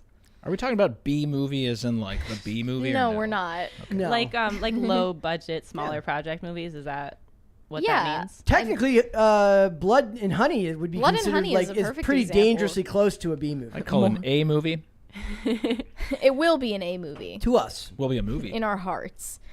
Johnny Derp said, "Name your favorite movie not created in capitalism." Johnny Any Derp. favorite Soviet movies, guys? Oh, I don't know. Would any of your I guess home that's the movies- joke, is Would any of no your great home- movies didn't come out of capitalism Right. because they are all money driven. They will never understand that. Nelson Neville said maybe he's making a jab at celebs who use uninspired popcorn flicks as their messaging platform. Get over yourself. I mean, maybe. That's one That's a interpretation. charitable interpretation, but I think that's a fair one. I think he would have had to elaborate a little bit more for me to buy into that. I being think what he he's meant. saying get over yourself to himself when he had to consider taking that role. Yeah. I mean, it's in Aquaman. quotes, right? Like Yeah. to him, Yeah. it was a Yeah. humbling thing. So Yeah, it says, I- Whoa! I'm Like gonna- he was saying, get over yourself. You should just take this role in Aquaman, even though it's like below your dignity as an actor. I'm actually going to read this see. paragraph. So it says, one of Abdul Mateen's earliest challenges as a new actor was to gauge when he should do the most. In school, a student has the tendency to want to show that I'm using all the tools. The independent artists find what best suits their instrument and needs. That's one of the things that I've had to learn to fine-tune over the years. The best acting is when the audience can feel the work, not necessarily see it. His Bobby Seale is one of the only parts of Chicago 7 that seemed tethered to reality, in spite of Aaron Sorkin's cartoonish script. Well, leave Aaron Sorkin alone. His Dr. Manhattan in Watchmen was imbued with tenderness in spite of its stiff constraints of playing someone with an unknowable consciousness. The joy of his Get Down character wasn't only that he was handsome, but that he shimmied off the screen, a thrill every time we got to see him. As top dog, underdog director Kenny Lyon puts it, he takes you somewhere you haven't been. I think that a lot of it was tethered into like language talking about his craft, and he maybe got caught up and didn't realize that he was about to insult like a great number of the people that keep him employed for the larger paychecks that he's making. and also his own Yes. cast. He says, but how does it feel for top dog, underdog compared to something big and loud like Aquaman? Everything should be about getting to the truth, but sometimes you have to know which movie or genre you're in. See, I feel like some actors, they play it straight in those movies, and that's what ends up working, right? The reason The Dark Knight and Batman in those movies work is because if you actually stop and think about it, it's a dude in a bat costume, but they don't play it for jokes. They play it for serious, and that takes a certain level of skill and direction from the director to guide you into that performance. But most of the movies that they're making now aren't looking to do that. They're looking to be over the top. It's a little bit easier to make a billionaire playboy dress up as a bat more believable than a dude who lives underwater and talks to fish. Yeah. Just the way it is. I mean, if he was a really good actor, he could do it. Center Conservative Mom 98 said, "Hi guys, you're a blast. Just wanted to say that. Thanks for being awesome." Thank you. Thank you. Thank you. That was really sweet. Waffles Sensei said signing a contract before sex is hot. We all know it's hot. It's like you're like you come home, they come back to the house and there's You like signed an NDA. Someone's like, sitting at a desk waiting for you. it's notarized. Like a whole If bunch there's of a documents. receptionist, it's a rose petal. It's a rose petal like track all the way into the room, and it's just a contract you have to sign. funny. Candles. When you say it like that, candles and wine. And it's like, would you please sign this, please? Bad up. I'm not reading that. I'm sure Carter already did. I did. Jonathan Harris said humble people by making their movies direct to DVD. Bring back direct to DVD. I mean, according to Matt Damon, that would make a hell of a lot more money It would. in a different, landscape. All right, we're going to move on. We're going to talk about Disney Plus. So Disney Plus had to remove one joke from Toy Story 2 because it was inappropriate. This actually happened a couple of years ago. This was removed from the re-releases of Toy Story 2. But it's been recently removed from Disney Plus. How was this discovered? Was it announced in any way, or did people just find out by comparing it to their physical copies? Probably compared to their physical copies. I hate that it's done under our noses, because you never know what you're missing, or like you rewatch something and you just know something's off, but you don't know what it is. So basically, guys, what happened was in Toy Story 2 in the bloopers section in the credits. There's an interaction between Stinky Pete, which is voiced by Kelsey Grammer,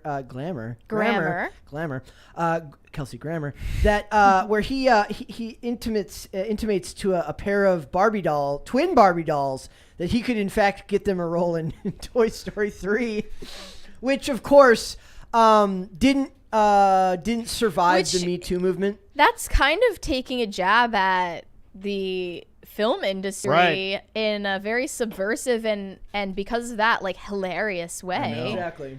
It's like a self-awareness and about kind of it. like putting in a joke for the adults that the kids might not. Yeah. Well, the might go over fact their that they head. took it out kind of makes it seem like, no, we want to keep doing that. Yeah, don't- they don't took it tell out them because that we they're do like, that. no, cover it up, Right. so it keeps going. Right. So it says, in the scene, villain Stinky Pete is seemingly caught on camera chatting up a pair of Barbie dolls. This says tulls, but I'm guessing they mean dolls. And telling them he's sure he can get them apart in Toy Story 3. Actually, at the beginning, he goes, you're identical twins? Well, I think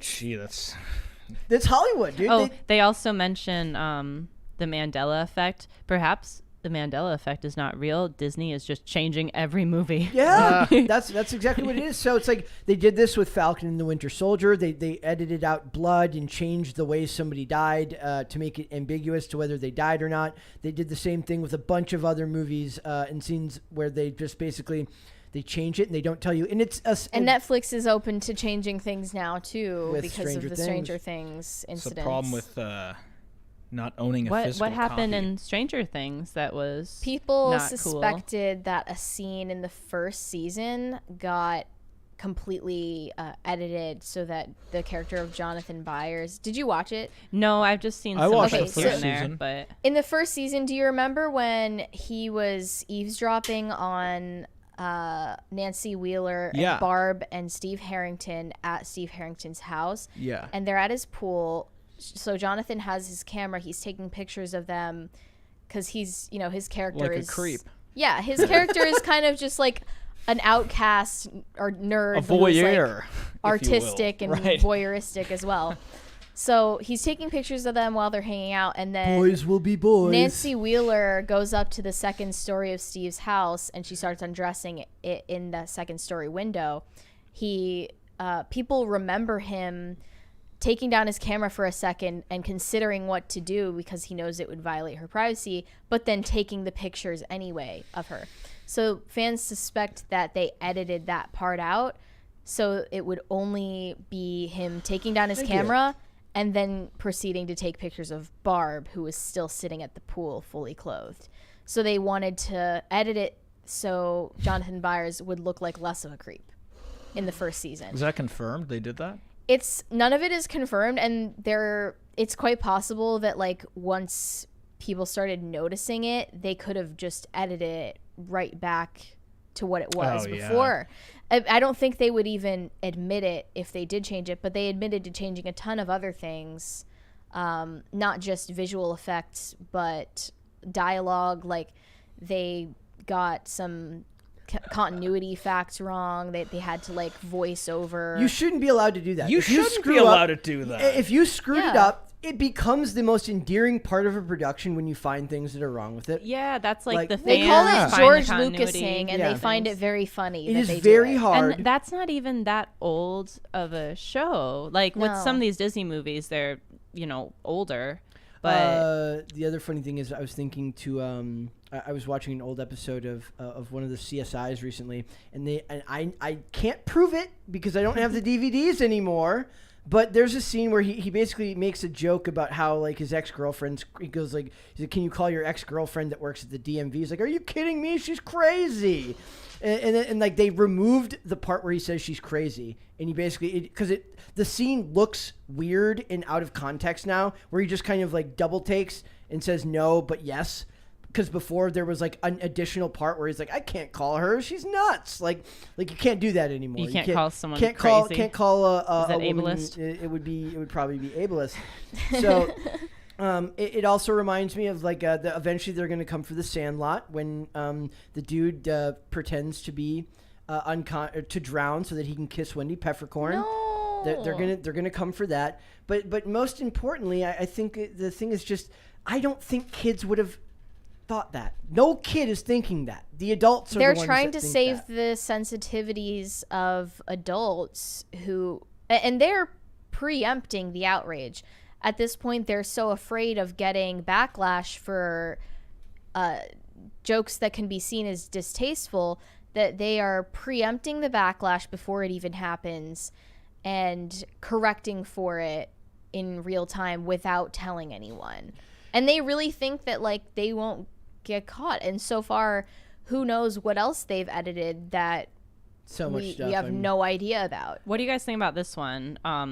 Lilo and Stitch, a part of the movie where Lilo hides from her older sister and climbs into a dryer, was switched to a pizza box out of fear that kids could hurt themselves copying what they saw. That's actually like a tale as old as time Lilo in gets Hollywood. into physical fights in Yeah.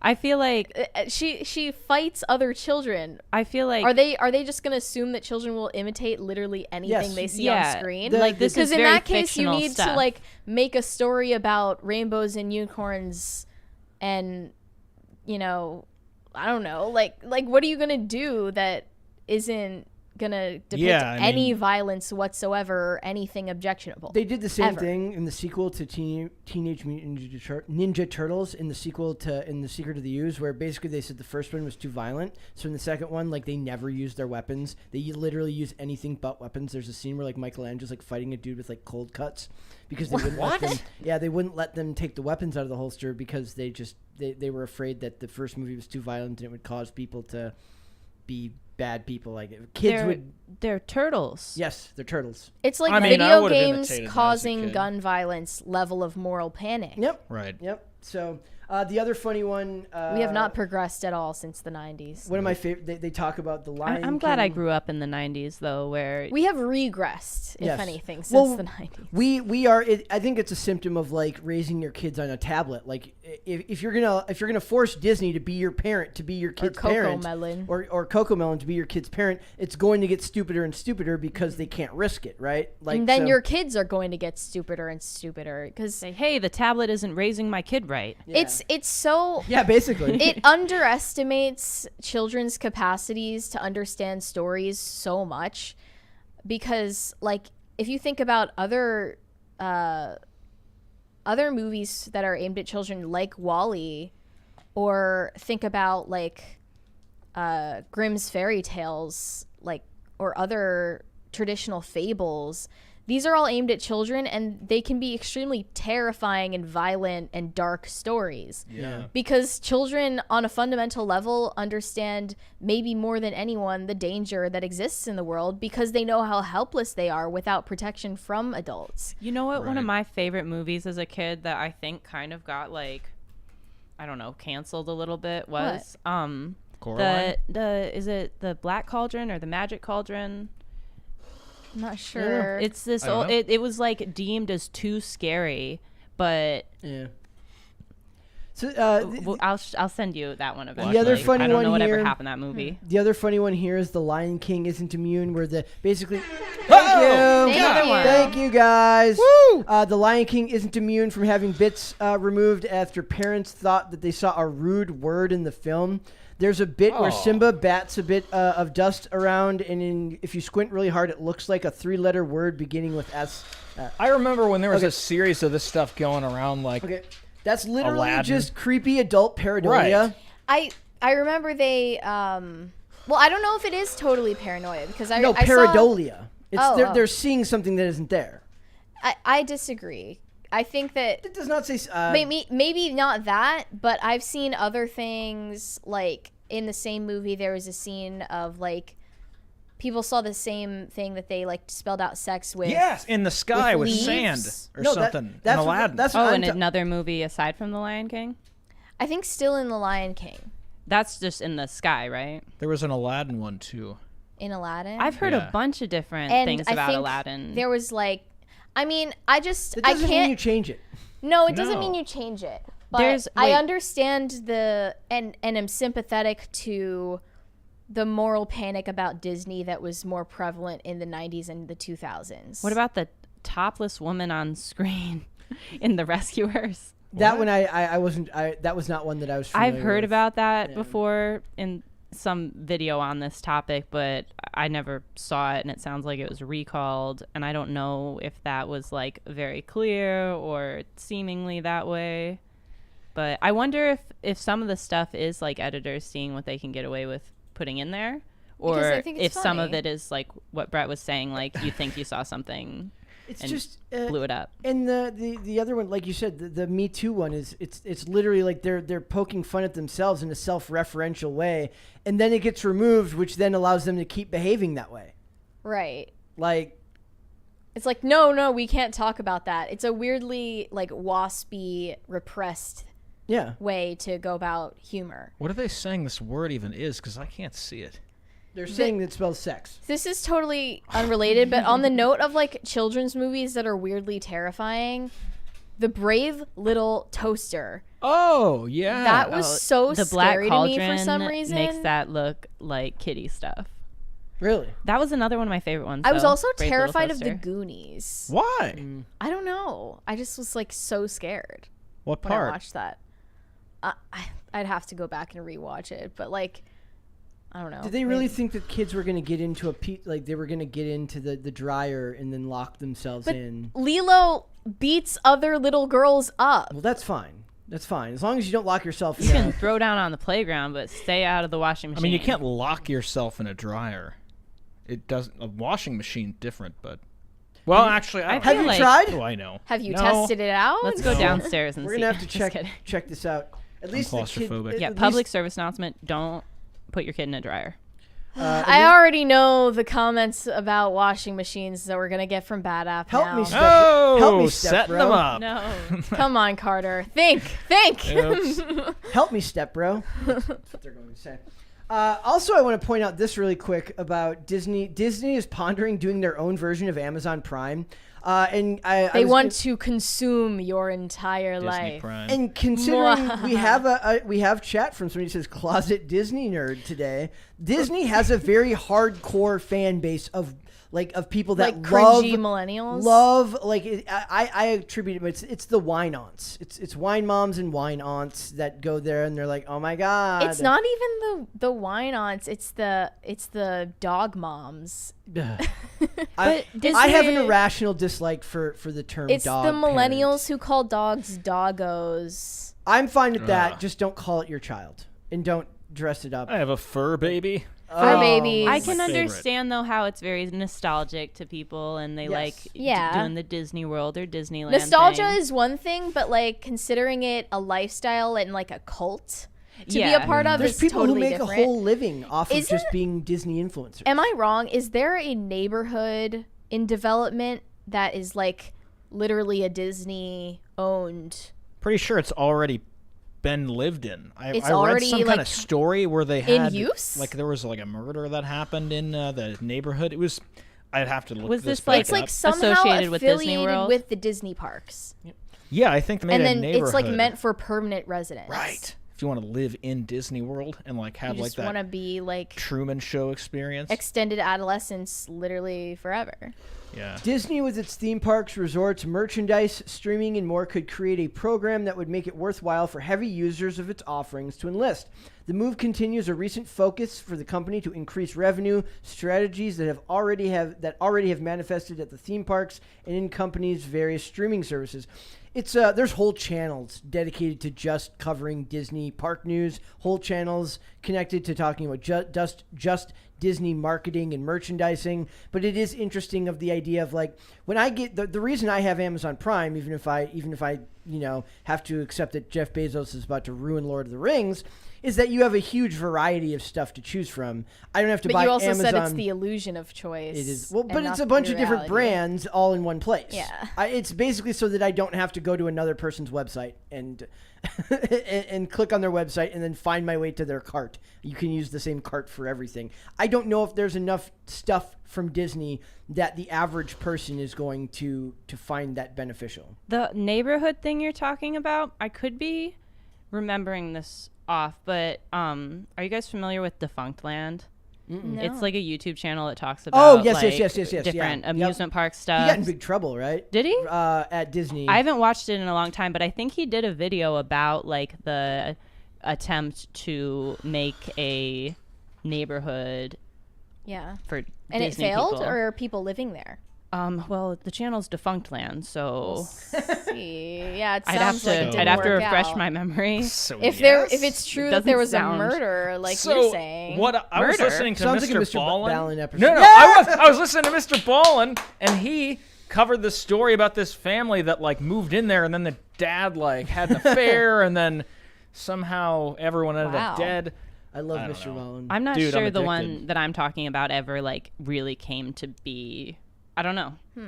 I gotta watch some old videos. I listen to a lot of videos where it's like they talk about like conspiracies around Disneyland or whatever, where they're like, oh yeah, there's tunnels under there, and they communicate, and people have died on these there are islands. like and the ghosts of children inside. Right. And and Walt like Disney- special theme elite rides. clubs. Well, and that's where like there's the Well, whole I don't know theme. about that. They believe that Walt Disney is cryogenically frozen under Disney. I thought it but was now just it's just his his head. head. Yeah, Yeah. exactly. So I didn't know it was under Disney. like I want him to. I never believed that. I want him one. to come back. I thought it was true. I want him to come back and kick out all the commies. But somebody on Reddit said it. You don't believe If it? somebody unfrozen today, I Surely think he'd be a pretty fact. pissed. Oh man, that's Yeah, I think is, so, is, too. Is there a Disney? Is Disney Prime something that would interest anyone in this room?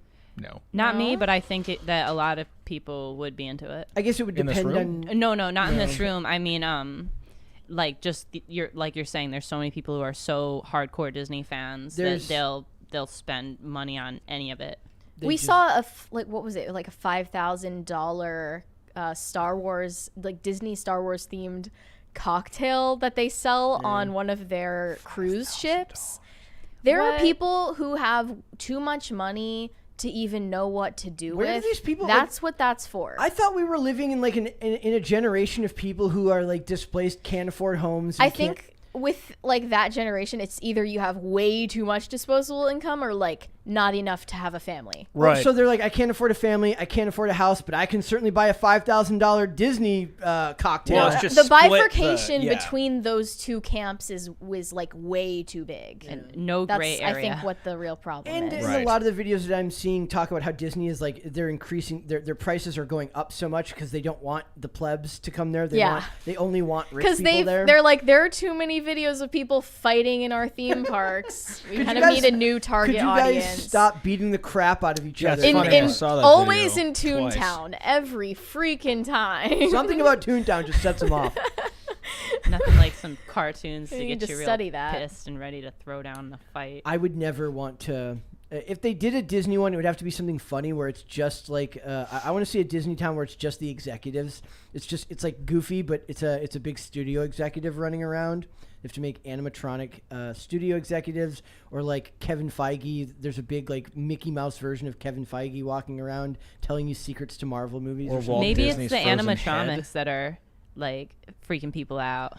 I saw one the other day. It was Yeah. like it was like a Chuck E. Cheese, but it said Charles Entertainment Cheese. It's like, why is What? somebody calling Chucky by his government name? Why is Chucky's mom calling him by his government name? You know, it's crazy. I always thought growing up it was Chuck E. Cheese, but then I realized it was Chuck E. Cheese. Yeah. Yes. Chucky is probably get That's a it. trademarked. Mandela effect. Yeah. Yeah, isn't that stupid? Let's get into super Let's chats. let's go. Jonathan Harris said, "No, I remember watching that scene as a kid and not thinking anything about it. It wasn't until I was an adult that I knew that was a Weinstein joke. Not to mention, it was a blooper." Okay, I want to point out another example. I watched a fantastic movie that many of you might have seen last night, seen before, called Rookie of the Year. It's a Oh, baseball yeah.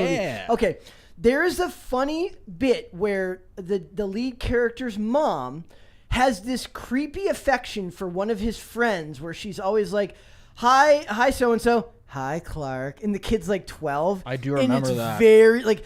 I posted like a reel of it like a long time ago where I just started laughing at how unabashedly pedo-ish it was. It was really freaking creepy. Everyone go back and rewatch Rookie of the Year. It's I think it's the only movie Daniel Stern ever directed.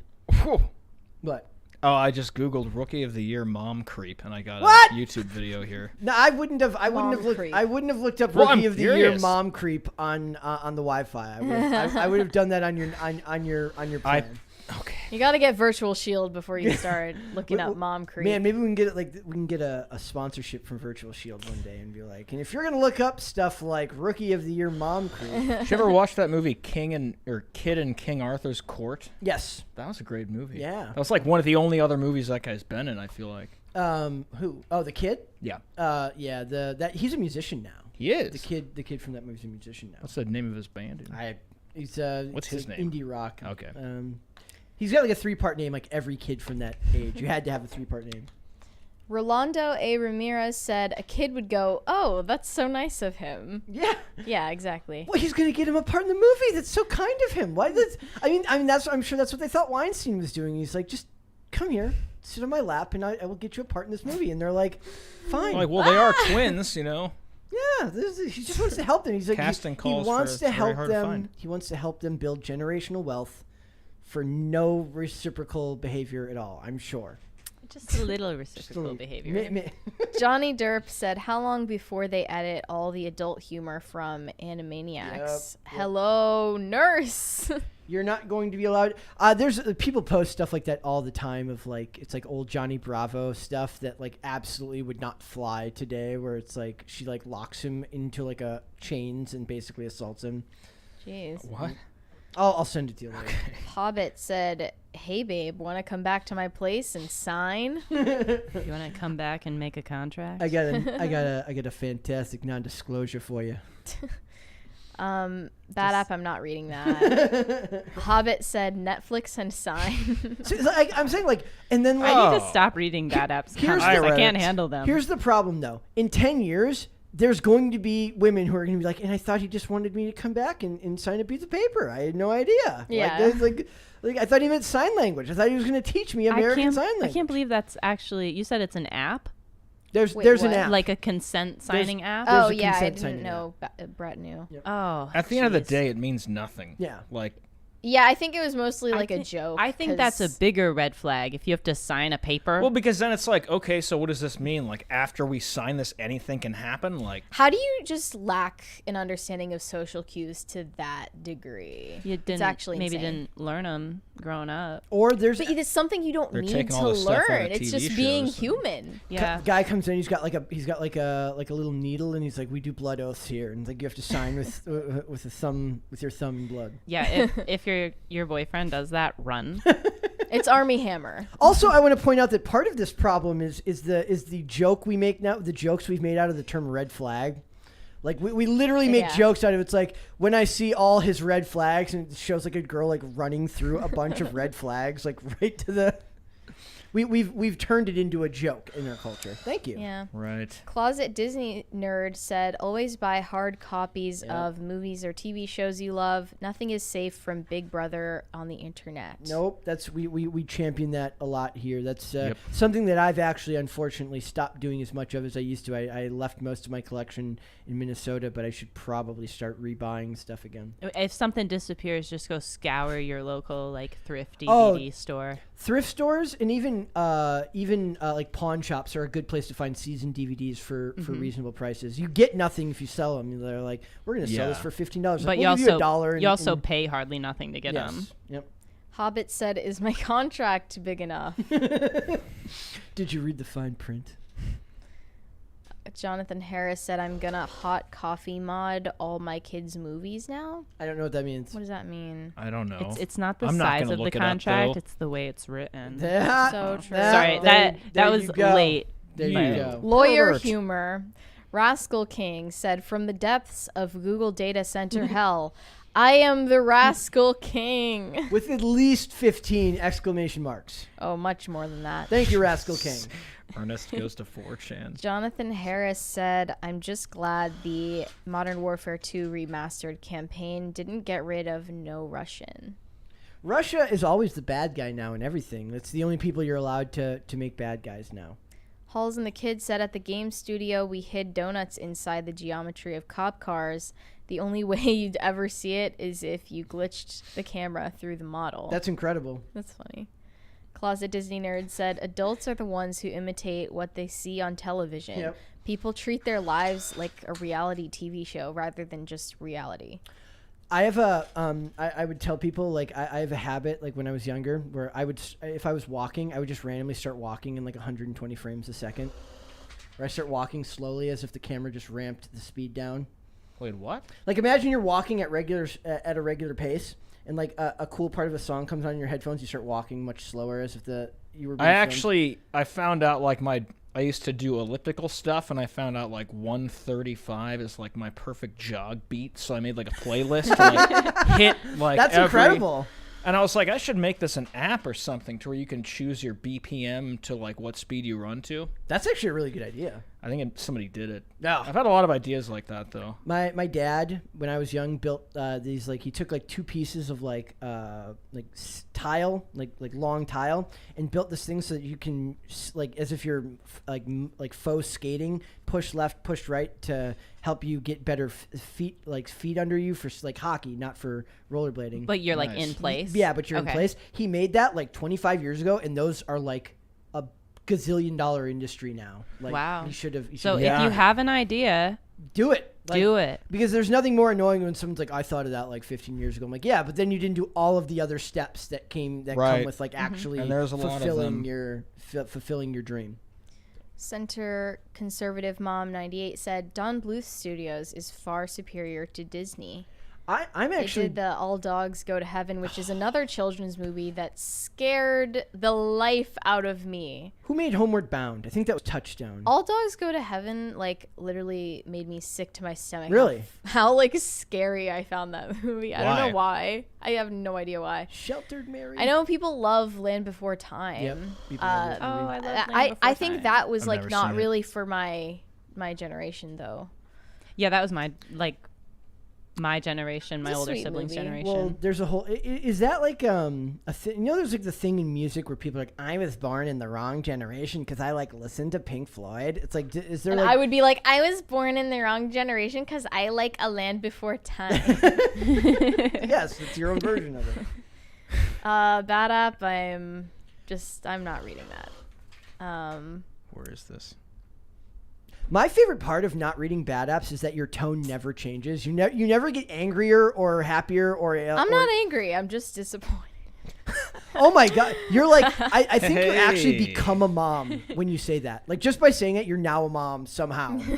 I'm not angry. By the way, I'm just shout out to disappointed. 1000 Foot Deep End for calling Mary out for not saying hi to Bad App for me yesterday. How would anyone even know that I agreed to do that? I don't know. Next time I certainly didn't tell Next time I anyone. come on, What I'm the gonna be heck? like, "Hi, I'm Taylor. What's up, Bad App?" There you go. Johnny Derp said kids imitate what they see on screen. I broke an arm and a collarbone trying to be Evel Knievel in the late 70s. Someone tell Mary who he was. Mary, Heard of him. Do you know who Evel Knievel was? He used to jump over stuff. Stunt devil? Stunt, yeah, stunt guy.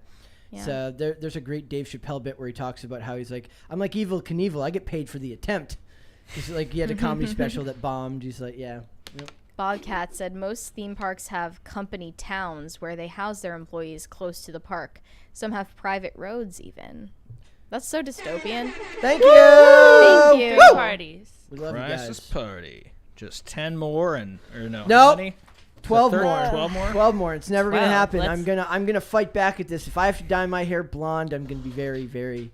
Oh, he's just saying that. Wait, is He it really blonde or wants to. just tips? I He committed to full bleach.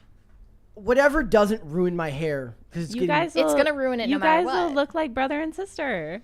That's weird. I don't want to look like Mary's brother. I'm fine being I want to me. look as different from Mary as Possible. possible. I think you should just do like boy band tips. Don't alter let him. the Don't agreement. let It's him not get as away. big. Original It's not agreement. as. Letting him walk it back. There's a Right. I know it's not as big of a commitment, but it's like a style. There's It's also a look. fantastic just the tip joke here somewhere, but It was Oh, already oops. made by Bad App. And by the way, for the next one, I'm not reading that. I didn't mean to open that door. Closet Disney Nerd said Disney's own local government is called Reedy Creek. Reedy Creek Improvement District, which is currently at war with DeSantis, was started to build WDW, Walt Disney World. Yeah, we haven't been covering we've stayed away from the DeSantis and Just Disney because stuff. it's so political. It's very political, but I am aware of that situation, of course. Bad App said the neighborhood is Golden Oak. It's open. Let's go. So it's open to non-employees then. Let me Like if check you're it just a out. crazy Disney adult, That you sounds can live there. familiar with what I Mr. feel like there's Ballin both. said. Like not necessarily the same neighborhood, but I think like both Yeah. either exist or Interesting. they've wanted to exist. Jonathan Harris said, "Hey, Toontown was a great MMO." I was right.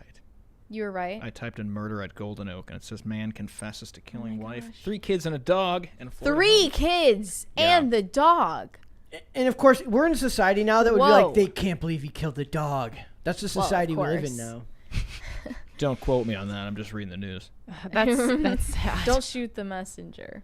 Regatan said, in terms of anime, I recommend Boku no Pico. Okay. We usually don't review or talk about anime because Yeah, we there's get a lot a of huge chasm between the mainstream audience and the anime audience for some reason. anime. We also have another comment later on to like they're talking about how they leave video game references and we don't get them. Like anime, manga, and video games are so big that they need their own shows just for those. Yeah. Hobbit said, it's Charles Entertainment Cheese the Third. Rude.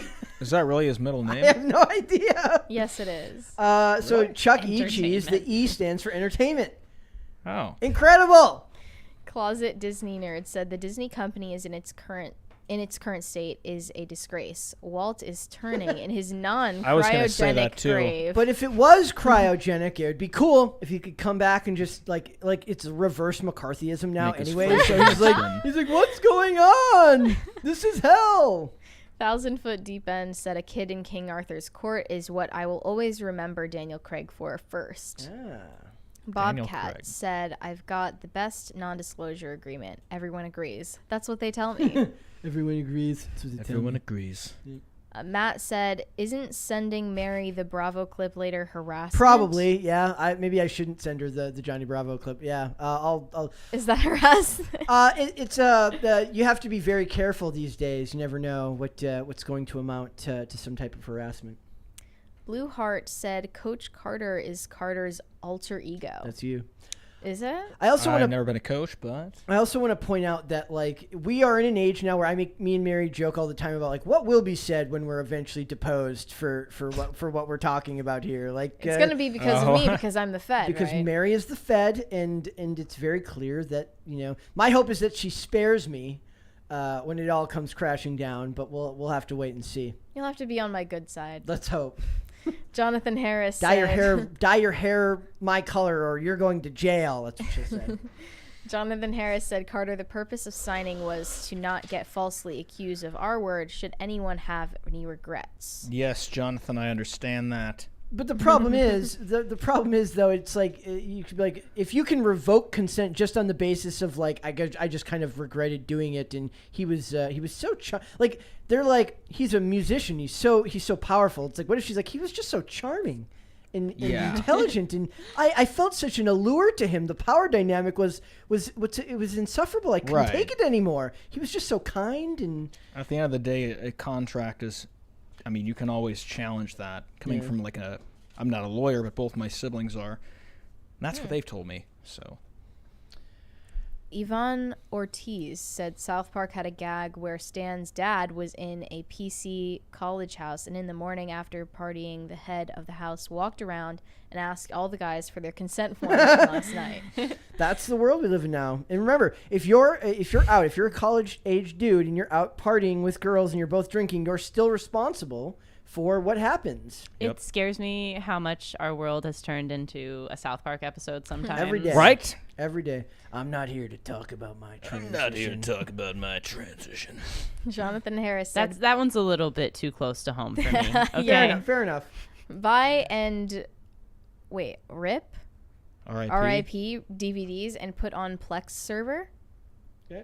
I don't know. Oh, what that's that means. illegal. What I would do is I would buy all my DVDs and season DVDs. I would then burn them onto hard drives so that I could, not even because I wanted to preserve them that way, but because I hated having to take a disc out and put a new disc in. So I could just put it on a playlist in VLC media player. Or just having like a massive shelf of DVDs. Well, I kept the DVDs. I wanted easier access, so I didn't have to constantly have to take a DVD out of the case. That makes sense. 1,000 Foot Deep End said Half Price Books is where I bought my extended special edition Lord of the Rings sets. There's so much stuff that you end up finding there that you can tell the kid, like, you buy that set and you know some kid came back from college and is like, Mom, why did you sell that? Where's my Lord of the Rings set, Where's my Lord Mom? of the Rings set? Like, that's like, and Mom's like, oh, I didn't want to sell your I didn't know you still collected your comic books, honey. And they're just like, it's like, I had a Batman #1 in there. It's like that happens. Like, where some moms Sounds like it happened to you. Not comics, but I've had to,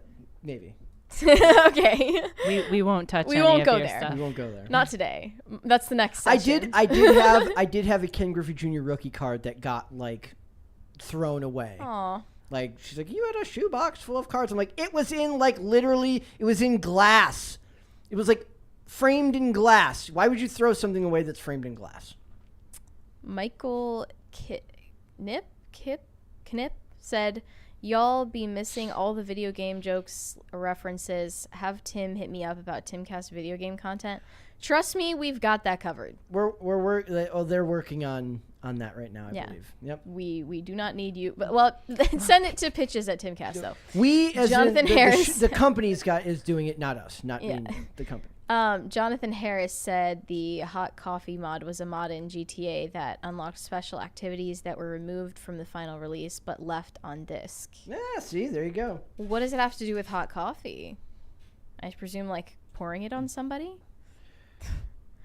Let's see. Go through Matt said, Matt, and then we'll go to Podluck, and then we'll finish up at the end. All right. Matt said Voodoo has disc to digital service. Oh, okay. I didn't think of that. That's well, yeah. Like you could buy a lot of.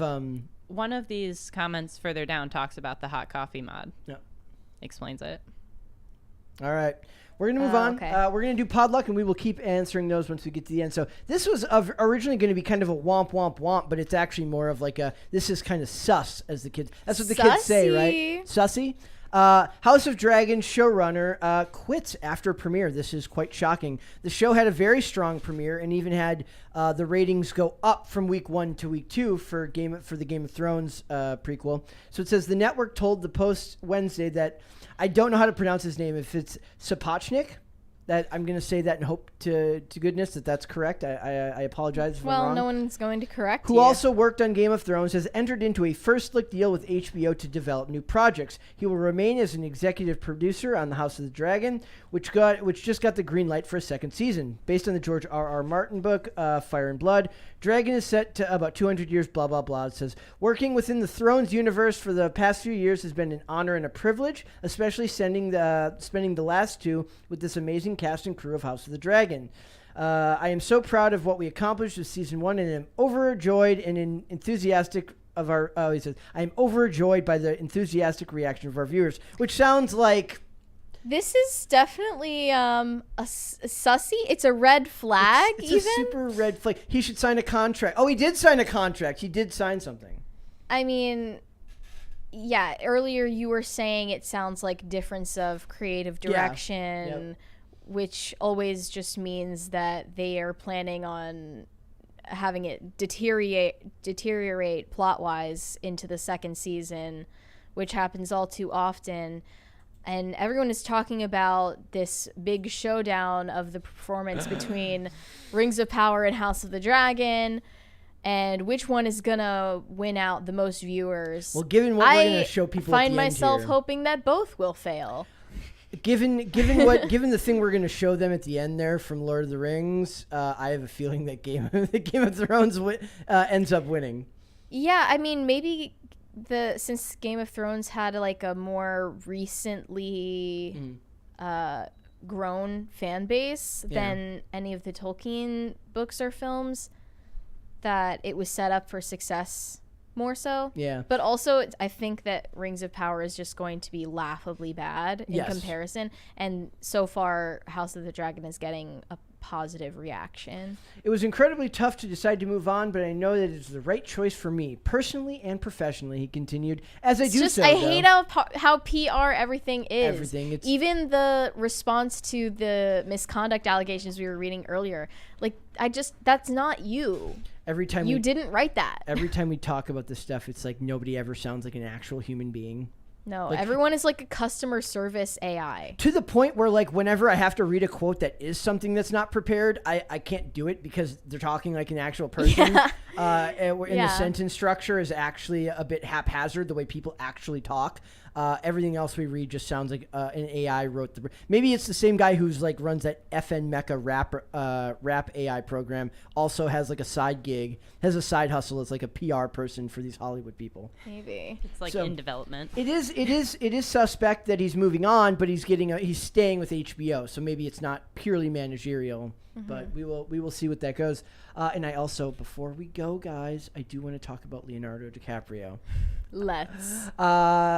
Is Leonardo DiCaprio afraid of women over the age of 25? He's absolutely terrified. They're scary. There's a fantastic. I mean, all I'm saying is I hope he's afraid of women under 18 as well. Yes. There's a fantastic meme that says like your parents' insurance when you turn 26, and it's a picture of Leonardo DiCaprio. I have health insurance, toots. So it says Mary Madigan put a pen to paper after the Great Gatsby actor's latest breakup with girlfriend Camilla Morone. Happened a few months ago after she turned the age of 25. Like I said, I want to see a documentary of all these women, like with the 7 days leading up to their 25th birthday, where they do everything possible to either get pregnant or find some way to woo him into proving that they are the one exception to the rule of staying together after the age of 25. Or they go back and they continually like set back his clock to try to Groundhog Day. Yeah, they're on the day before her 26th birthday, or over and over again. Every year he asks, she's like, "How old are you?" And she just keeps adding a year. Like she keeps back, leaping forward. I'm rewatching The Act, and she's every 2 years telling her daughter that she's 2 years younger than she actually is. Yeah. So she like told her that she was born in 1995, but before that she was born in 1993, but she actually was born in 1991. So like he's like they start dating when she's 21, and then on her 23rd birthday he's like happy birthday. She's like, I know, I'm so glad that I'm 22. And he's like, sure that you're... And then she just every year keeps adding a year backwards so that she never ages. Mm-hmm. Just rewrite history. Yeah, and they made this hilarious graph, which I think I'm literally looking at that right now. It's an Same. infographic. It's actually very well done. made. Right? Yeah. No, Somebody it's put great. a lot of work into this one. I know. so. The Which makes me think that there are some people genuinely scandalized and angry about this, which I think is ridiculous. For him Positive to get genuinely flamed on the internet instead of just kind of memed on, I think is insane, just considering the real problems and predators that are in Hollywood that How you old could is be he now? talking about. Yeah. is he 50 now? He's 47. Maybe this will sound insensitive, but what's the big deal? He's a movie star and he seems to have a type. It's not out of the ordinary in any way. Yeah, it's definitely and not in just fact, him. you know, he's kind of countercultural in Hollywood for dating adults. Yep. Right. Yeah. Also, I want to point out that he does fail the half your age plus 7 test. No. They should be at least 30 and a half. At least he hasn't done anything like the musicians have been accused of. Oh, that we've talked about I mean, today, we'll you know. Yeah. So that we know of. Right. Yes. They're like, well, he's doing all this. He's kind of sus, but he really loves that climate change stuff. Yeah, so. the only thing that makes me less sympathetic to Leo is just that he's annoying as a person. Oh yeah, for sure. And my preachy. My favorite part was says Leo turned 25 years old in the year 1999. His current partner turned 2 years old. Maybe they broke up because he decided her carbon footprint was too large at the age of 26. You've tacked on Like too at many 25, you're pushing it. Isn't like 26, you're 25 said to be like the age that your brain is like fully developed? I That- think it's different for men. That is what It they is say. different. Yeah. Men is 25 or 26, and women's is earlier. Is Oh. it? Okay. What? I remember. Oh, that I as, mean, like, that's. a rough- I That think makes it's sense. mostly like bro Estimate. science, Right. but Is that like barstool conservatism? sort of. Is It's there- definitely there's a lot of overlap between bro science and barstool conservatism. So bro science seems like it's like the weird offshoot of trust the science and of the people who are like, but just trust the science, and they go to family gatherings, they don't like each other, but bro science hangs out at the same bar as barstool conservatism, and they kind of go back and forth. What would used to be like old wives' tales are now like what I mentioned recently. I said, you know why I hate the internet? It's because all those things your aunt told you were true. You can now find out whether like when they say like you got to shave more so your beard will grow back in more full. Clearly not true. Not true. When you would have been better off just believing the crazy things just that your believe aunt it. told you Yeah. all those years. So all those things that And you another used to, thing, like if you're in conversation and someone says something crazy, I don't want to be immediately fact checked. Yes. We can just kind of Right. riff on it, right? that's a problem. Like I think it's also one of the reasons why people are now why they're so defensive, because you're not allowed to just vamp and be not wrong but misinformed. You have to now, when you get something wrong, there's a go-to excuse people can say to you as to why you shouldn't have been wrong, which Yeah. degrades our conversation. You Why can't don't you have educate yourself? Yeah, no, it's Yeah. like you're being constantly called out for just talking. If I want to say that my beard will grow back in more full because if I shave more, I want to be able to say that without having That's free actually. speech, damn it. You're canceled. Wait, so that is not I don't true? know how we even Not got true. here, but Yes, we got off topic of Leo and his behavior. And before we go, we have one more thing. I should have put this right next to the Rings of Power, or to the thing with House of the Dragon. So if you want to wonder who is going to win in the battle between House of the Dragon and the Rings of Power, you need look no further than this video I am about to show you from Entertainment Weekly, guys. We're not going to play the audio because we will get copyright struck. Copyright struck? Copyright Stricken. Copy struck written. All right. No. Go. no away, no audio. music.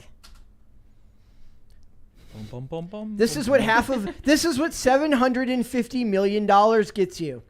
Is that not a joke? That This is not a joke. This is the opening sequence for Rings of Power, Are you guys. kidding? Yes. This is it. You are kidding. No. Entertainment This is Weekly. it. This is an official release. Official. Looks like a 90s soap opera. Yes. It literally looks like a soap opera. It looks like something from the show Merlin. And not in a Wow. charming way. Not in the charming, fun way. That guy looks like the Scrooge Everyone from... look incredibly befuddled except you. Look happy. And creepy.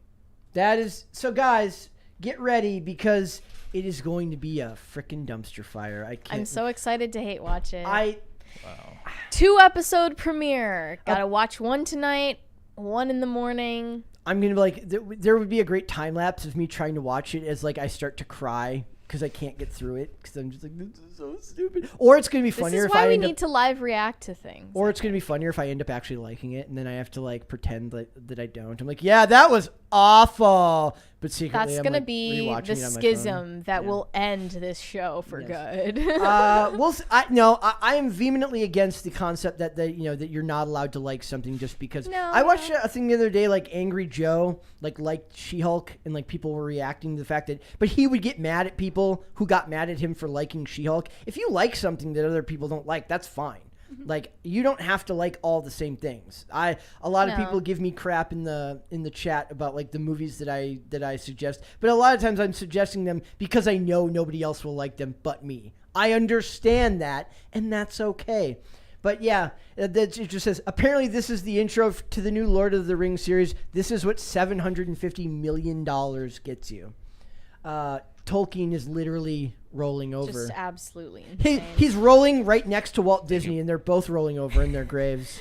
Watching all of this Clockwise happen. and counterclockwise. Well, Right. Walt is just his head in a cryogenic container, spinning. Making his rolling head over. spin. Yes, so I hate this visual. it's going to be fantastic. I'm gonna have nightmares over that. Let's do the super chats before we go. Okay, Hobbit said Gollum from the Hobbit cartoon movie scared my boyfriend. I don't remember how he looked. Jonathan Harris said, so Bad App has confirmed mommy issues? Bad App would have to confirm Confirmed? that. Yeah. Fact Can you check confirm that? Terrence Rice said hot coffee was a cut feature from GTA San Andreas where your girlfriend would ask for hot coffee. It was a sex mini game. You can find the OG disc copies floating around online. What? Perfect. I love the internet. Let's see. Ivan Ortiz said, "Don't watch Boku no Pico. It's a lewd hentai." Okay. Okay. I wouldn't anyway. No one was going to take that suggestion anyway because we're not weebs. I'm not gonna What's a read that weeb? bad. You're not going to read the Bad App one. Oh. Yeah. What's next? Hobbit. We've got like two more. Two more. Hobbit said, "I declare Rings of Power loses the battle of the fan fictions." It is literally fan It fiction. is all of its fan fiction. I mean, I guess the Rings of Power or the House of the Dragon one's based on an actual book, but it's still essentially fan fiction. Yeah. Jonathan Harris said, "This is sad. Alexa, play Despacito." Do you remember that when was it Biden who came out to? Does anyone remember Wait, that? what? He came out to that song or something like that. He did? Like I like when he did like a. Oh do you yeah, remember that was so dumb. like yeah. not as bad as. Do you remember when Trump bought like the like Yeah. Toyo's like he bought like the They're Instagram like, we handles? disavow. Oh Yeah. wait, He Oh. bought the handles for like that Biden needed to buy for like their campaign. brilliant. Hobbit said, "Tolkien's graveside sounds like a power drill." That is the world we live in. So, guys, we are actually going to be reviewing the Rings of Power. Too much to my chagrin. Wait, is that the right use of that term? What is that? It's a bad thing, so it is to your chagrin. So, I'm not looking forward to it. There's one more from Bad up there. Would you like to read it? That one's not so bad. Is your name Elsa? Because you're worth melting for. That was clever. That was clever. All right, guys. Who should we go first? Taylor, please let everyone know where they can find you. If you would like to follow my socials, you can find me on Instagram at Taylor May Silverman or on Twitter at TM Silverman. You can leave me all the hate comments you want there. And nice ones. And nice comments too. Sometimes I get those. Okay. Do you like the nice? Do the nice ones offset the ones that are mean? Absolutely. Does that feel like you're like? You Wait, get a- can I admit sometimes I like the hate comments a little bit too? Me too. I think they're funny. Mary and Taylor both enjoy the hate comments a little bit. Whatever you say, comment section's open. But All right, yeah, that's where I'm at. The other one was I was gonna ask you something else, and now I completely forgot what it was. I will do so off air. But was that all your socials? Is that everything? That's all I've got. Are you guys working on stuff for Freedomistan and everything right now? That is being built. But cannot be talked about. I don't know if it can't be talked about at all, but it's coming. We're gonna have a new place over there, new place to skate. Excellent. And stay tuned. Excellent. All right. Let everyone know where they can find you, my friend. What's up, everyone? You can find me at Twitter, Carter Banks, Instagram at Carter Banks 4L, and I believe the rest are Carter Banks. YouTube, I think, is Carter Banks Music. But most importantly, today is the last day until midnight for our new song, Only Ever Wanted, to chart. It would make Tim Heidecker very angry. Wait, if did you it bought not that chart song. already? Oh, it's charted on I thought it iTunes, but charted. Billboard. We want Billboard charting. Billboard. Yeah. No, it's been an incredible response. And it could be even. Be sure to check out the crazier. video too. The video's yeah. sick. Yeah. And is there new songs in the works? What's the next one? There's so many new songs in the works. I don't even know where to start. But if you go to timcastrecords.com or YouTube/TimCastRecords, they will be dropping there probably monthly. So Oh, like a song a month? indefinitely, yeah. Excellent, dude. That's awesome. All right, Mary, there's some super chats there, and then you can let everyone know where they can find you. Okay, let's get to them. Jonathan Harris said, "Bad app, let it go." Let it go. Bad app said, "Also, back in the 90s, our moms let us cry and didn't hold us. I love my mom. I don't like to cuddle unless I'm having bleep." Okay. Perfect. All right. Mary doesn't want to finish that one, but she will tell everyone where she can find you. Yes, I will. You can come send hate comments to me on Instagram or WeChat at CloserKitty, and whenever I post articles on timcast.com, I promote them there, and you can insult them there. Can you insult them there? Can you leave comments there? I don't think you can. Can you? On my social media. Okay. Yeah, like, I read your new article, and frankly, I found it offensive. Haven't gotten that yet, actually. They're well written. I so keep they're- them pretty milquetoast, actually. Okay, one more question I have for everyone here. Milk toast. How do you spell it? It's with the Q-U-E. Yeah, at the that's what I end was of going to milk. say. Yes? What? Milk toast. I'm not sure. I know what you're asking me. I How don't to know spell where it? it comes from. It's only relevant here because the boss gets that. They Milk call the toast boss that all the time. fence-sitter. Milk Toast Fence Sitter. All right, guys, if you want to follow me, you can follow me on Instagram at Brett Dasick for the show. We are here Monday through Friday, 3 p.m. Eastern Standard Time. That is noon Pacific. Was that a facial expression? Was there another super chat?